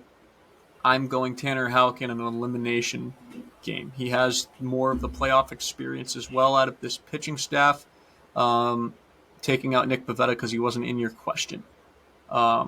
And he's performed in those playoff spots, in those high leverage, borderline, from my memory, elimination games he has performed in and done the job before. I agree with you. It's Houck right now. I mean, you asked this question 3 weeks ago, 2 weeks ago. It's probably a much harder debate and whatnot. Probably a coin flip, but I'd still go Tanner there. It definitely is. But again, the strides that Tanner's made, and like, again, his presence on the mound now is just much different. Like, it's borderline cocky in a good way. Like, the gum snacking's getting loud, dude. It's getting louder and louder it's more arrogant gum snapping each outing he's out there. I just wanted to ask you that. I was curious your take on it. Let's get into the series look ahead. Yeah, that was a good question. I liked it. It sparked the brain a little bit more. Series look ahead here. We got the Baltimore Orioles. We are in Baltimore. Yes, indeed. Game 1 was today, Memorial Day. It was Cole Irvin versus our $1 million baby, who's looking about like a quarter these days. Cooper Criswell. We won't spoil alert what kind of went down today with that. Game 2, we got our guy Brian Bayo on the mound versus Grayson Rodriguez. And in Game 3, the finale, we will have Cutter Crawford versus Corbin Burns.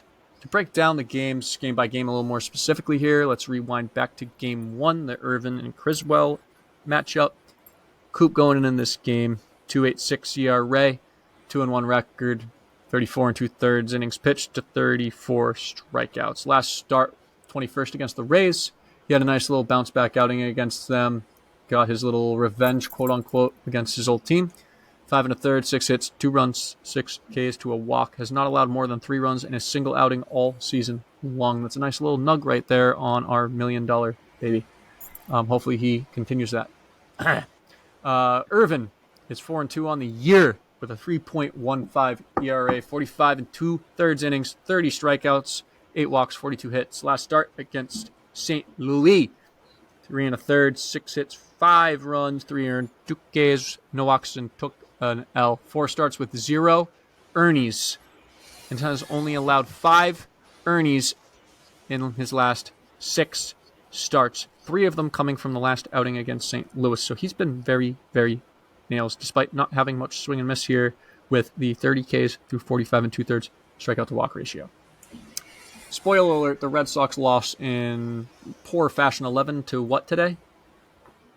3. 11-3, thanks. And a couple of those runs came in like the 8th inning when like the Orioles were like packing it up, like, all right, let's go on to game 2. Yeah. So Yeah, it was a really sad bases day. loaded triple by Romy Gonzalez. To be honest with you, I obviously have notes from that game, but I'll save them for the next pod. But I literally wrote down, and I told you before the Spoiler alert, started. everybody. Spoiler alert, I go 11-0. I'm just going to stop taking notes here. Made it way longer than I thought. So, hey, I'm proud of you for making it longer than we anticipated. Game 2 here.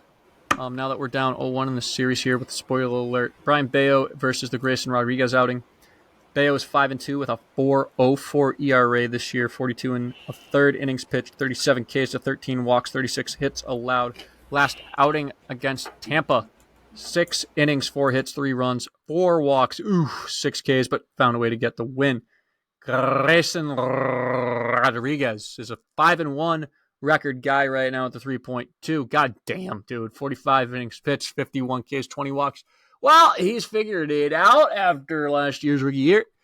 Lots of traffic on the bases with hits and walks. Sox need to be patient. Last start versus Chicago White Sox.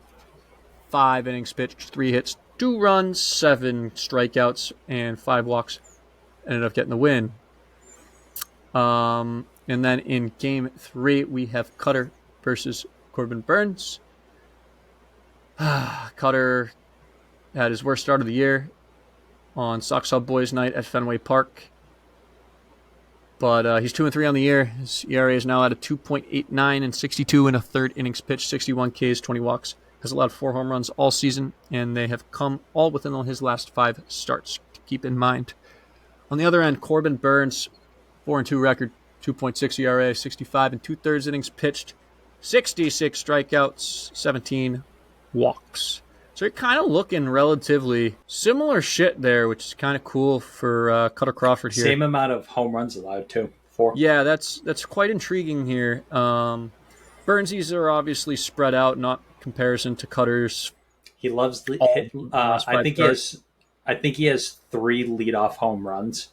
Corbin. In his starts. Yeah, like he loves letting off a leadoff home run and then just allowing nothing after that. It's going to be a carnival then on the finale game 3. Top of the first inning. Well, carnival. Do we dare predict a Jarren Duran leadoff home run to start the game? Or a leadoff double, Honestly, leadoff triple, I was leadoff going to insider? Say, go back to your idea a few weeks ago. Let Tyler O'Neill lead off this game against him and just put us up 1-0 right away. That would be an awesome chess play by Cora if he actually does that, and I would be in full support of it, and I would hammer so much money down on a Tyler O'Neill anytime home run, or even go more aggressive and pick that specific at-bat. But, series prediction time, spoiler alert, 0-1 already in the series. We lost that Cooper Criswell start in rather poor fashion. So we'll predict the last 2 games here. Game 2, Brian Bayo versus Grit. Let me take the first prediction here this time. Yeah, go for it. Go for it. I like that. We'll mix it up. Max predicting a good old-fashioned sweep. Not a good sweep. The Orioles are going to sweep them. Oh. It just has not been hasn't been pretty. I mean, you have Bayo going against Grisson, and you have Cutter going against Burns. Cutter has not been great lately, nor has Bayo since coming back. A lot of home runs lately, and especially against a potent Orioles offense. I just don't see it, unfortunately. I think we get swept this series. Yeah, Brian Bayo versus Grayson Rodriguez. Yeah, I don't know, man. I don't If know this what version offense of was a Bale little we're going more- to get. Yeah.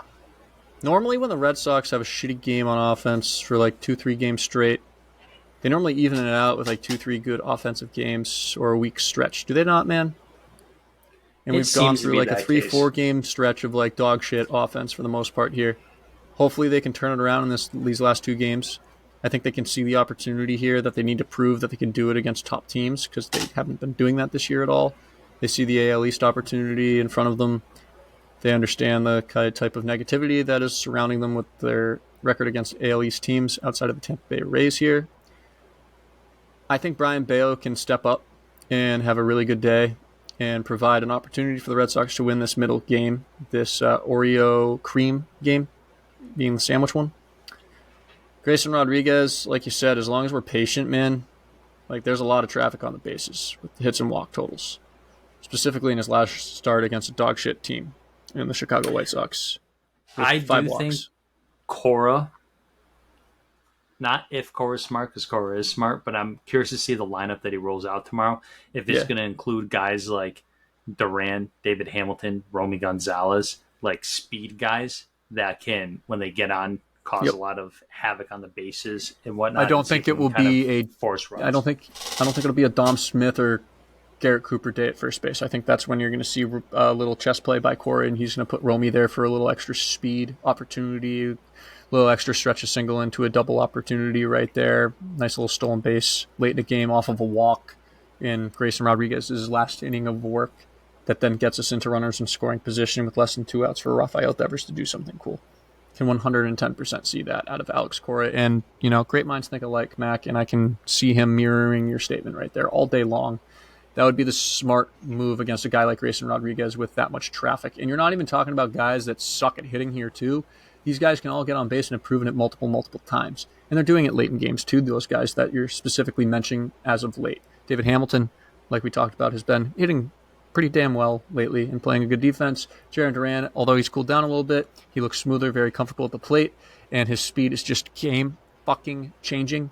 Romy Gonzalez has been performing late in games consistently throughout the year, and it seems like almost every single time the Red Sox are down to their last out and they need a walk-off or a tying run, it's Romy Gonzalez at the plate. And he's like 1 for 3 on the year with that opportunity, I believe, and thankfully we got a walk-off out of him. I really like that scrappy play. I can see the Red Sox winning this sandwich game, especially if they're doing that approach. Brian Bayo steps up in big-time opportunities. That's a night game. It's not a day game. Sort of bullshit, too, that you have with a cloud above Brian Bayo. Brian Bayo has more experience, too. It's not Fenway's ballpark. It's Baltimore. He has a little deeper of a porch there in left field and going into center. Right field for the lefties, I'm a little scared, but I trust Brian Bayo with his sinker and his changeup running away to lefties. That it's not going to be a massive thing if he doesn't hang that changeup or doesn't hang that breaking ball middle in. Like, I think he's going to be all right against those lefties, and he can work off that changeup and sinker on them pretty successfully and keep the ball in the yard and keep the ball on the ground.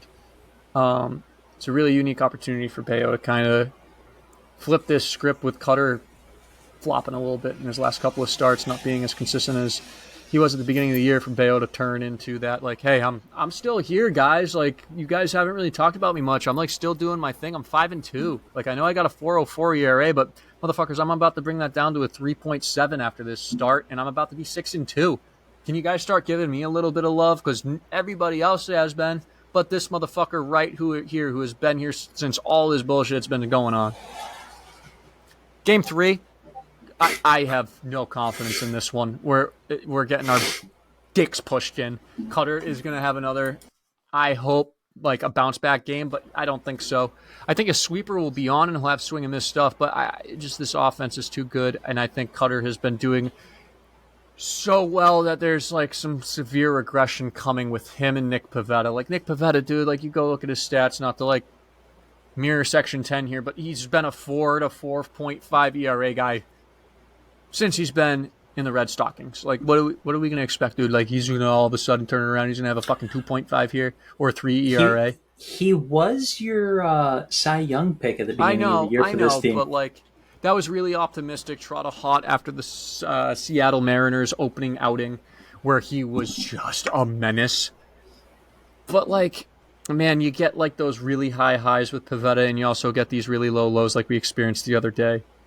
It's just him and Cutter. I feel like just we're due for some regression. Cutter and Nick Pivetta, I think, are similar creatures when you look at like an end of the year production. Cutter is like a 3.85, 4.5 ERA guy, I think, at the end of the year. I think this is another start that he's going to get back on track, per se, but it's not going to be enough to get a win. It's not really a good situation when you had your worst start probably of your major league career, would you say, so far with him, arguably there? Because like his out pitch simply was not working. He went 4 1/3, 4 2/3, had 1K. I wouldn't say the worst of his career, because I'm sure he's probably had blunders when he first came up and stuff like that. Worst of 24. Definitely his worst start of 2024. And having a comeback game and a get-right game against the Orioles, like that's not the team that you want to go up against for that. But like on the flip side, though, you can use that as motivation. I was going to say, on the flip side, it could be motivation. Like, let me go fucking prove something. Yeah, in a similar way I was just talking about Bayo. I don't think that happens. No, me neither. No chance. I think his sweeper's getting a little better in this start. And we're like, oh, all right, he knows how to make adjustments here. Outing by outing, that's great. Maybe he makes it through 6, but there's going to be 4 Ernies on the board here at least. Like, he's going to have to get us through this fucking game, like at least 5 innings. But like, it might get ugly. Have 4 or 5 ERA earned.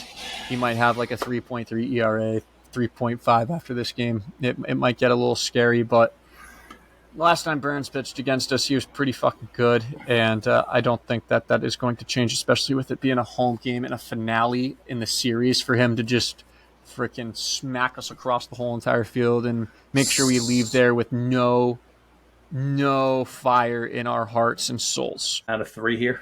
Yeah, Sox go 1-2 in the series. And I like the optimism, and it's sad that I got to say optimism for a 1 out of 3 pick. I don't see it, but hopefully they prove me wrong. Man, like we'll see. I can't see us getting swept again. Like with an Alex Cora managed team here, I can't see it. Alex Cora as a manager, I think can really rally and gut and like rip a win out of this group. In this series, I truly do. I don't think he wants to go 0-for against this club. Curious to see. I mentioned it with the Grisson start, like maybe if he puts a few more speed guys in there to create havoc. I am curious to see what he does against Burns. Like, my guess would be Garrett Cooper's going to start at first base as opposed to Dom Smith, because he throws the cutter a lot, obviously, and so a righty's going to be able to see a cutter more than a lefty. A little bit better. So I'm curious to see what that lineup looks like against Rodriguez and what it looks like against Burns. Like, are some of those typical lefties going to get a day off and maybe sit? Like, I'm assuming Willier's probably going to start, but I don't think Dom Smith starts even with a righty on the mound. I can picture a Romy or a Garrett Cooper playing first base for that, and probably Connor Wong behind the plate too. I like your assumption with Garrett Cooper over there at first base for this game specifically, instead of Dom Smith. Garrett Cooper against Corbin Burns in his career as a .429 batting average. With a 1.000 OPS. That's in 7 good. at-bats, 3 hits, a double, 2 RBIs, 2 strikeouts to no walks. So we'll take that. And Dom Smith is batting 0-0-0 with a 222 OBP against Corbin Burns. He's hitless in 9 plate appearances, 2 walks, 3 strikeouts. Interesting. So I really like your take there of Garrett Cooper getting the opportunity and hopefully leaving a little impact and tarnishing Corbin Burns' start a little bit by squaring him up and drawing in a timely RBI or something cool for the boys. Love it. So while frowning his way. Reverse sweep here. Not even intentionally, but Orioles going to sweep, and Trouta's got 1 out of 3 with the sandwich game against Grayson being 1. Let's hope Brian Bayo is going to do it for us. We get to closing thoughts. One last thing I want to talk about is the regression of this pitching. I know I had seen Sox stats tweet something. I know the numbers are a little bit different compared on where you pull them from. But like the biggest thing is like you look at ERA and FIP from April and May. There's a huge change there.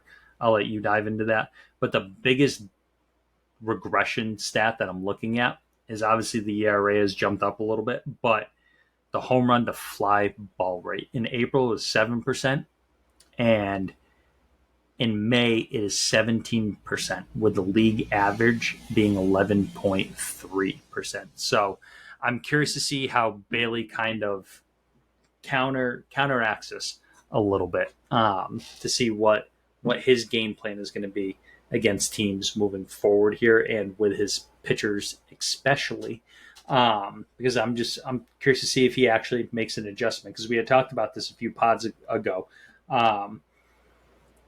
When the league finally catches up to Andrew Bailey, like what is that gonna look like? And I think we're seeing that now a little bit. Now I'm curious to see the adjustments that he makes on that side. I'm going to respectfully disagree with you. I don't think that the guys are the other teams are getting like Andrew Bailey and this Red Sox pitching staff figured out necessarily. I just feel like the starting pitchers are getting a little fatigued here, and the ones that aren't doing well necessarily, like Cutter Crawford here has been this month. I think that's like a little regression. Like last year, he wasn't really starting many games. He was a relief pitcher. He's going back into it, kind of bouncing back. So that workload management, that's starting to get to him a little bit, I would say. Nick Pivetta is another one that's May has been atrocious. And he was just rushing back from an injury because he's a fucking dog and he's trying to be a competitor for the boys. And he knows that there's not many other people that can start games and eat innings like he can, and has the ceiling that he does when he's right. So he's trying to get right on the fly here. All right. Like a lot of these guys are just trying to gut it out as starting pitchers, and it's simply like truly regressing. April starting pitcher stats, man. Starting pitchers specifically were 9-5 with a 2.07 ERA, a 3.09 WHIP, a 1.08 WHIP, a 268 batting average on balls in play, in 130 and 2/3 innings, 119 Ks, 36 walks, 8 homers, 105 hits. The May stats for starters on the Boston Red Sox are as follows: 5-8 when we were 9-5 in April, 4.16 ERA in May, to that 2.07 ERA in April, 4.34 WHIP, 4.34 FIP, 1.21 WHIP, 280 BABIP, batting average balls in play, in 119 innings, 110 Ks, 34 walks, 19 home runs in the month of May, and it is the 27th at 11:33 p.m. that we're recording. There's still a couple days in the month compared to that 8 home runs as a starting pitching staff in April, 110 hits given up in May. When you go look at the relievers comparing April to May, man, this is why I said what I said before. The bullpen has gotten better in a sense, and but at the same time has thrown a significant amount less of innings. Mainly due because there's 3 days left. Mainly because there's 3 days left. You know, there's 3 days. There's 20 left, innings left. I feel like you're in May now, so like starters are like fully they should be stretched more out ramped and stuff up. like that. And Correct. We have been seeing our starters like grind out innings and go 5, 6, 7 innings. When last year we didn't see that. Maybe at the beginning of the season we didn't see that as much. So I mean, granted. Oh, no, that's relief pitcher stats. But we saw a lot more innings in April than we did now. Again, you did mention that there is still a few days left and stuff like that, so that could creep up to the 90, 95 innings, but it'll still be, 10 innings less than last year. Yep, and that's like an average of an inning extra every other start, every 3 starts from the starting pitching staff in the month, So that's helpful, but is that strategy working, making our starters throw on average maybe 16 to 20 plus pitches more in it for that extra inning to get through the 6th or 5th or what have you, to let that bullpen chill a little bit more? Because like when we were quote unquote building up this pitching staff in April, this was a relatively competent and exciting baseball team that was winning games despite our offense being as polarizing as it has been consistently throughout the year, It was necessarily like, to your question, like, is it a good strategy to do that? I don't think it's necessarily that. I think it's more the pitchers have the starting pitchers had like earned a longer leash. Keep in mind, Criswell came in April at one point, and like he was only throwing 3 innings to start his outings, and now he's pushing that 5-6 inning area because he's finally like fully built up and whatnot. So he's going deeper into games, grinding out. And again, this goes back to the maturity of the pitching staff, where maybe they get down early and then they buckle down and they start grinding out a little bit more. So I don't know if it's necessarily strategy, if you will, of letting the starters go deeper. I think that the starters have earned a longer leash to go deeper, and Core's going to pull them either when they have a certain amount of pitches or things kind of start like right before they start spiraling out of control. I trust Core's feel. I trust what Andrew Bailey is doing there. There's some people that are saying like that maybe we gave Andrew Bailey too much credit early on. And like, who do we point the finger at for this little regression piece here? And I'm going to point the finger at nobody. I'm going to point the finger at just they're human beings throwing baseballs. There's going to be a regression at times. This is a game with... Nobody's perfect again. Yeah, with a lot of failure. It's a 162-game season. There you're going to have hot streaks and you're going to have cold streaks. It's which one is outweighing the other. Are you going to have more hot streaks during the year, or are you going to have more cold streaks? We're only 2 months into the season. Hopefully we have many more Aprils out of our starting pitching staff than we do these Mays. But we'll find out. We're along for the ride. We know the bullpen's going to be consistent around here in this 3 to 3.75 ERA with a 500 record in months. It's just what that starting pitching staff can do for us. And which is going down to what everybody was talking about in spring training. We don't have a starting pitching staff, but oh my God, we have a great bullpen. These May splits, breaking down the starting pitchers and the relievers, are kind of showing that the issues that were being talked about throughout the offseason are kind of realistic here after the hot start. But you're going to hear a lot of people talking negatively.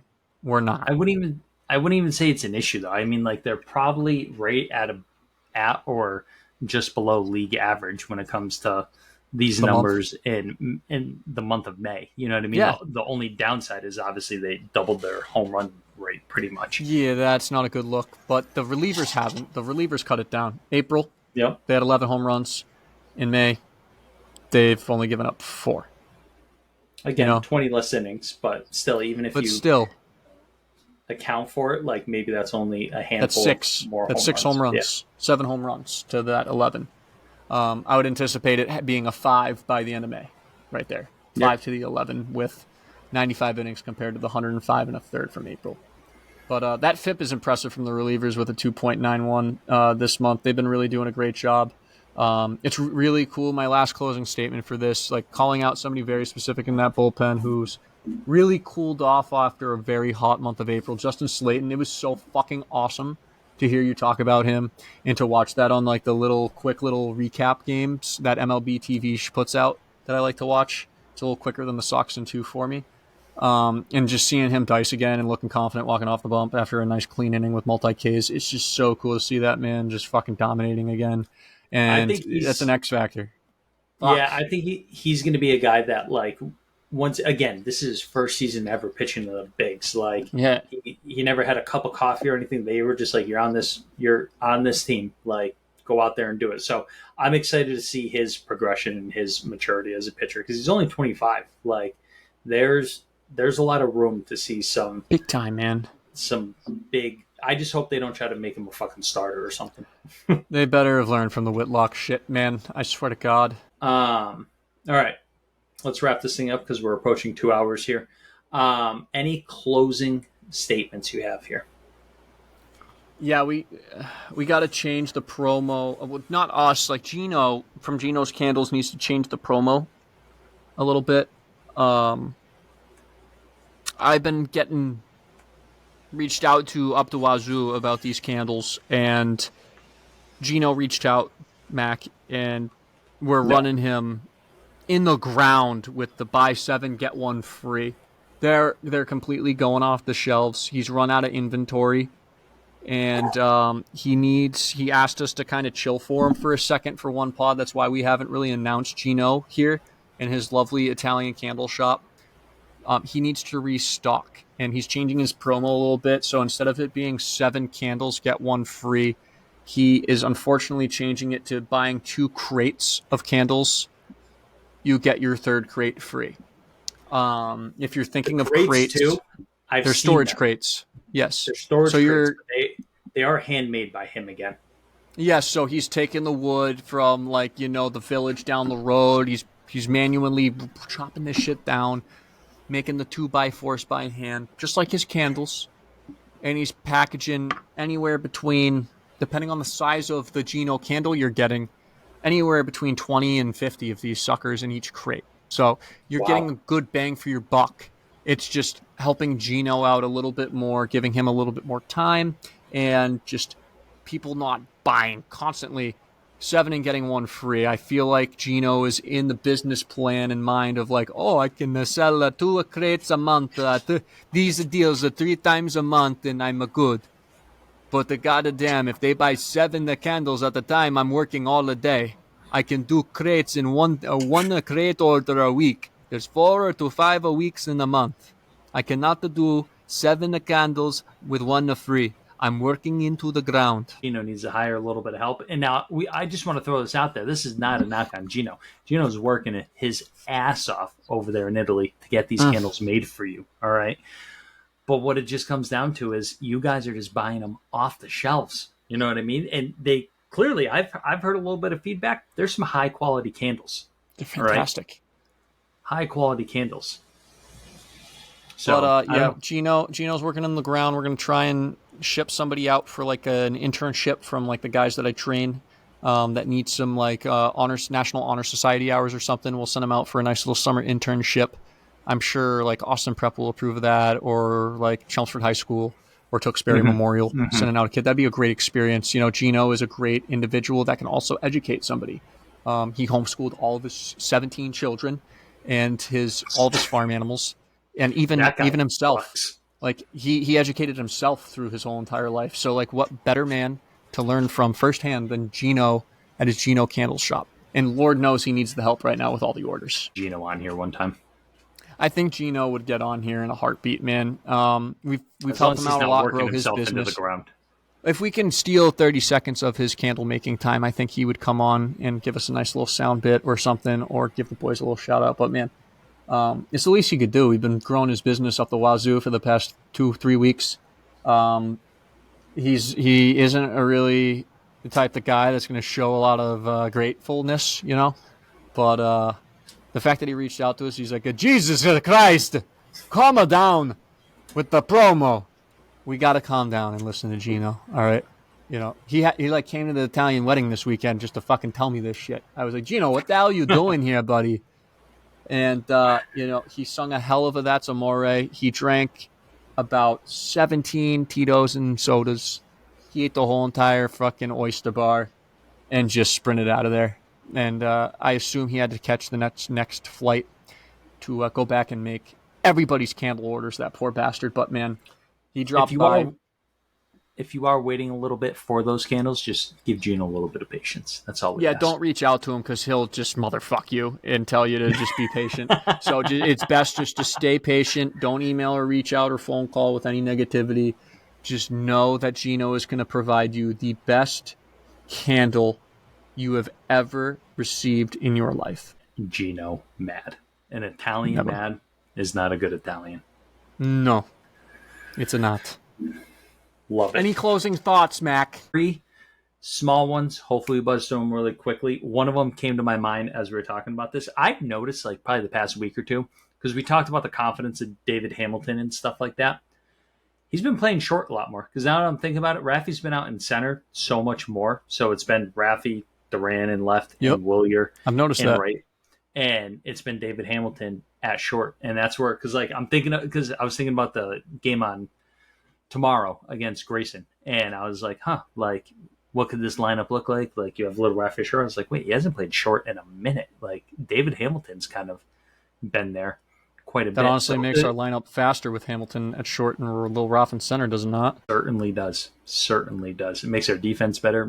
Again, Jaron Duran has been phenomenal out there. So it's not Oh, a question fantastic. of that defense, but you now put 2 Gold Glove caliber players out there, and hell, I'll even say 3. Willier's done a fucking amazing job in right field, Or if despite what Tyler you say. O'Neill's out there.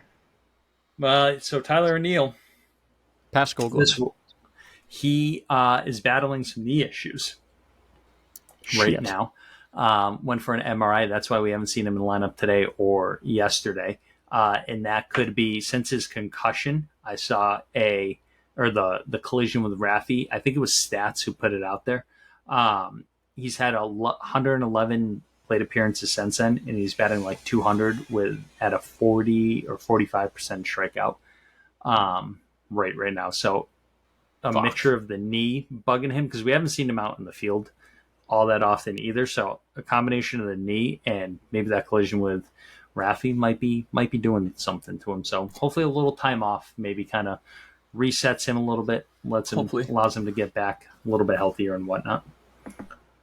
For sure. Next note that I want to bring up, I have to mention this. There's been a lot of Vaughn Grissom hate on social media, on Twitter, from Sox fans and all this stuff. Like, I'm done with the Vaughn Grissom experiment. Send him down. Yada yada yada. The kid can't hit. He's not great. Blah blah blah.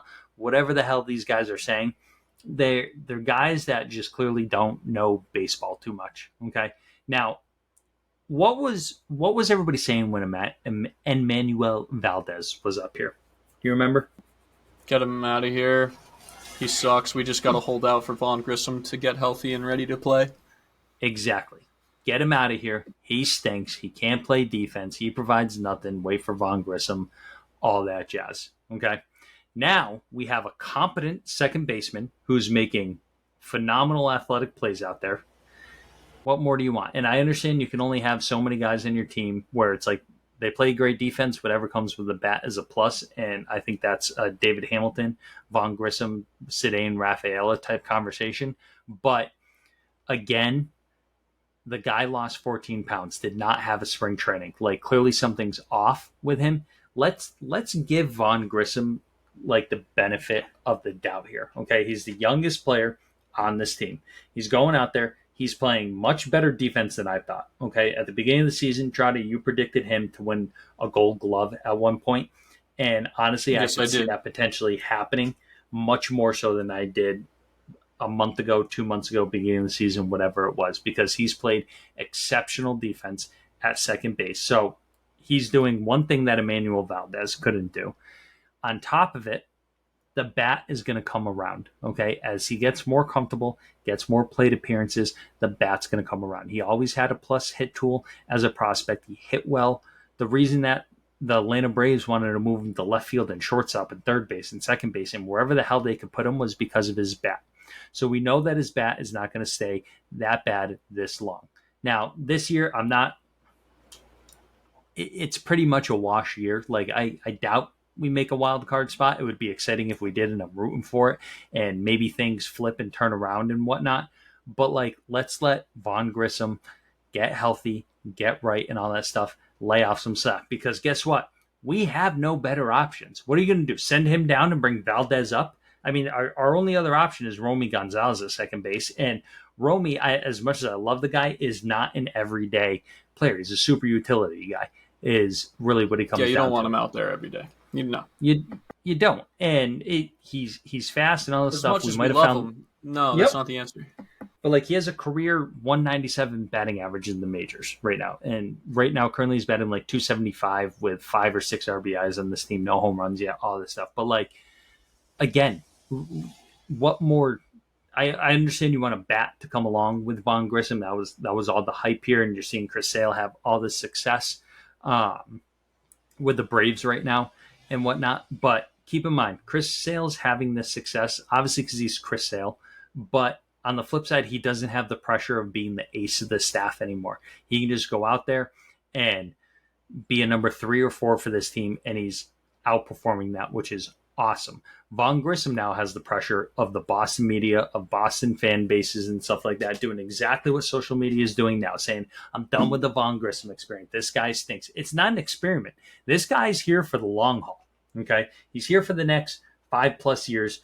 due to the team control that we have of him. Okay, so this is not an experiment. He's going to be here. He's going to hold down second base for us. So why not, instead of just kicking the guy while he's fucking down, root for him a little bit. Give the guy, build him up a little bit. Yeah, try to build him up. All right, like give the guy some slack. There's been a lot of hate for him on Twitter. I love the guy. I love what he brings. I love the attitude that he's bringing. He's always smiling. He's talking to other teammates, building them up. All right. Guys like these are invaluable to a team. All right. I understand the offensive production is not there, but it is coming. All right. I'm not saying he's going to be a 300 hitter this year with the way he started. Okay. But it will come. Be patient. We have nowhere else to go. No, we do not. Feed him some confidence a little bit. Shut the fuck up and let him play a little bit and watch it turn around real fast. Amen. Lastly, Brad Keller was signed by the Red Sox. I meant to talk about this at one point. Actually, I shouldn't say he was signed. He was picked up off the waiver wire. He had previously pitched with the White Sox. So for us to pick up a player that got DFA'd by the worst team in the league makes me a little nervous. However, once you put him in Professor Bailey's laboratory, who knows? Maybe we find something out about him, because he was a good pitcher from 2018 to 2020.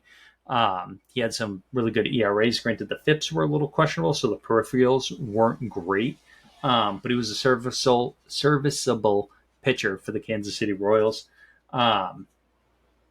Pretty much in my eyes, he's like the new Chase Anderson. Like, I understand we have a Chase Anderson already, but like a guy that's going to go out there and eat maybe anywhere from 2 to 4 innings out of him. So I don't know. We'll see what this guy brings. It wasn't pretty today against the Orioles, so I don't know. I can see him being used. I can see him being used as an opener and a guy that is relied more heavily upon than a Chase Anderson. God forbid if we need an extra starting pitcher due to injury. He has a lot more sustainability and potential there, and has had a lot more success than a Chase Anderson in that sort of role. I could see that, and especially too with like the lack of starting pitching depth right now that we have with Whitlock. Again, we're still waiting on an update on him, but most likely out for the rest of the season. And obviously Giolito down and stuff like that. Just having this guy there that can eat innings, and I hate to say that, but eat innings, whether they're valuable innings or not, is important. So it's nice to throw another long guy in there.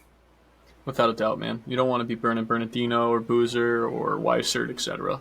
when you want to wave the white flag, but had to wave the white flag the night before and use Chase Anderson. You got another white flag guy here, thank the Lord. But with that, that was my last closing statement right there, was Brad Keller, signed by the Red Sox. We have now picked up off of the DFAs 2 guys from the Chicago White Sox organization in 2 months, with that lefty pitcher that's in the minor leagues, and then now Brad Keller. Quite interesting. I do hope that we become the next Tampa Bay Rays, in the sense of like, I don't spend some fucking no. Hold on. Sorry. Sorry. That pause was led that. I apologize. Tampa Bay Rays in the sense of pitching, where like Jeffrey Springs played for us and then became a fucking ace before he blew out his arm. Zach Littell played with us and he stuck. And so like, I hope we become that team where like, if we're inquiring about one of your pitchers, you probably have something there and should not trade him to us. Yep. You're going to be sorry. That's something that, if there's one thing I could say about the Rays, and I hope we become them, it's that aspect. Yeah, for sure. On the offensive front, spend some motherfucking money, please. We need it bad. God damn it. Spend the fucking money, because I'm telling you right now, I have a tangent for next pod about the fucking Ness in 360. So we're going to save it for next pod. Oh, all right. Because I sent them a wordy email. I can't wait, because the responses, and you need responses and all that too. We'll let it play out a little longer. Was not happy today. I don't blame you. But all right, with that, we'll see you after the Orioles series, and we'll see what happens after that. Hey, keep the faith, everyone. We'll be all right. It's a marathon, not a sprint. There's 62 games, baby. Just pound back some of that bolt slider, make it go down nice and smooth, and everything will be all right. All right. But at the same time, meh. Well, see you guys next pod. Godspeed. Go Sox. Smooches. Woo!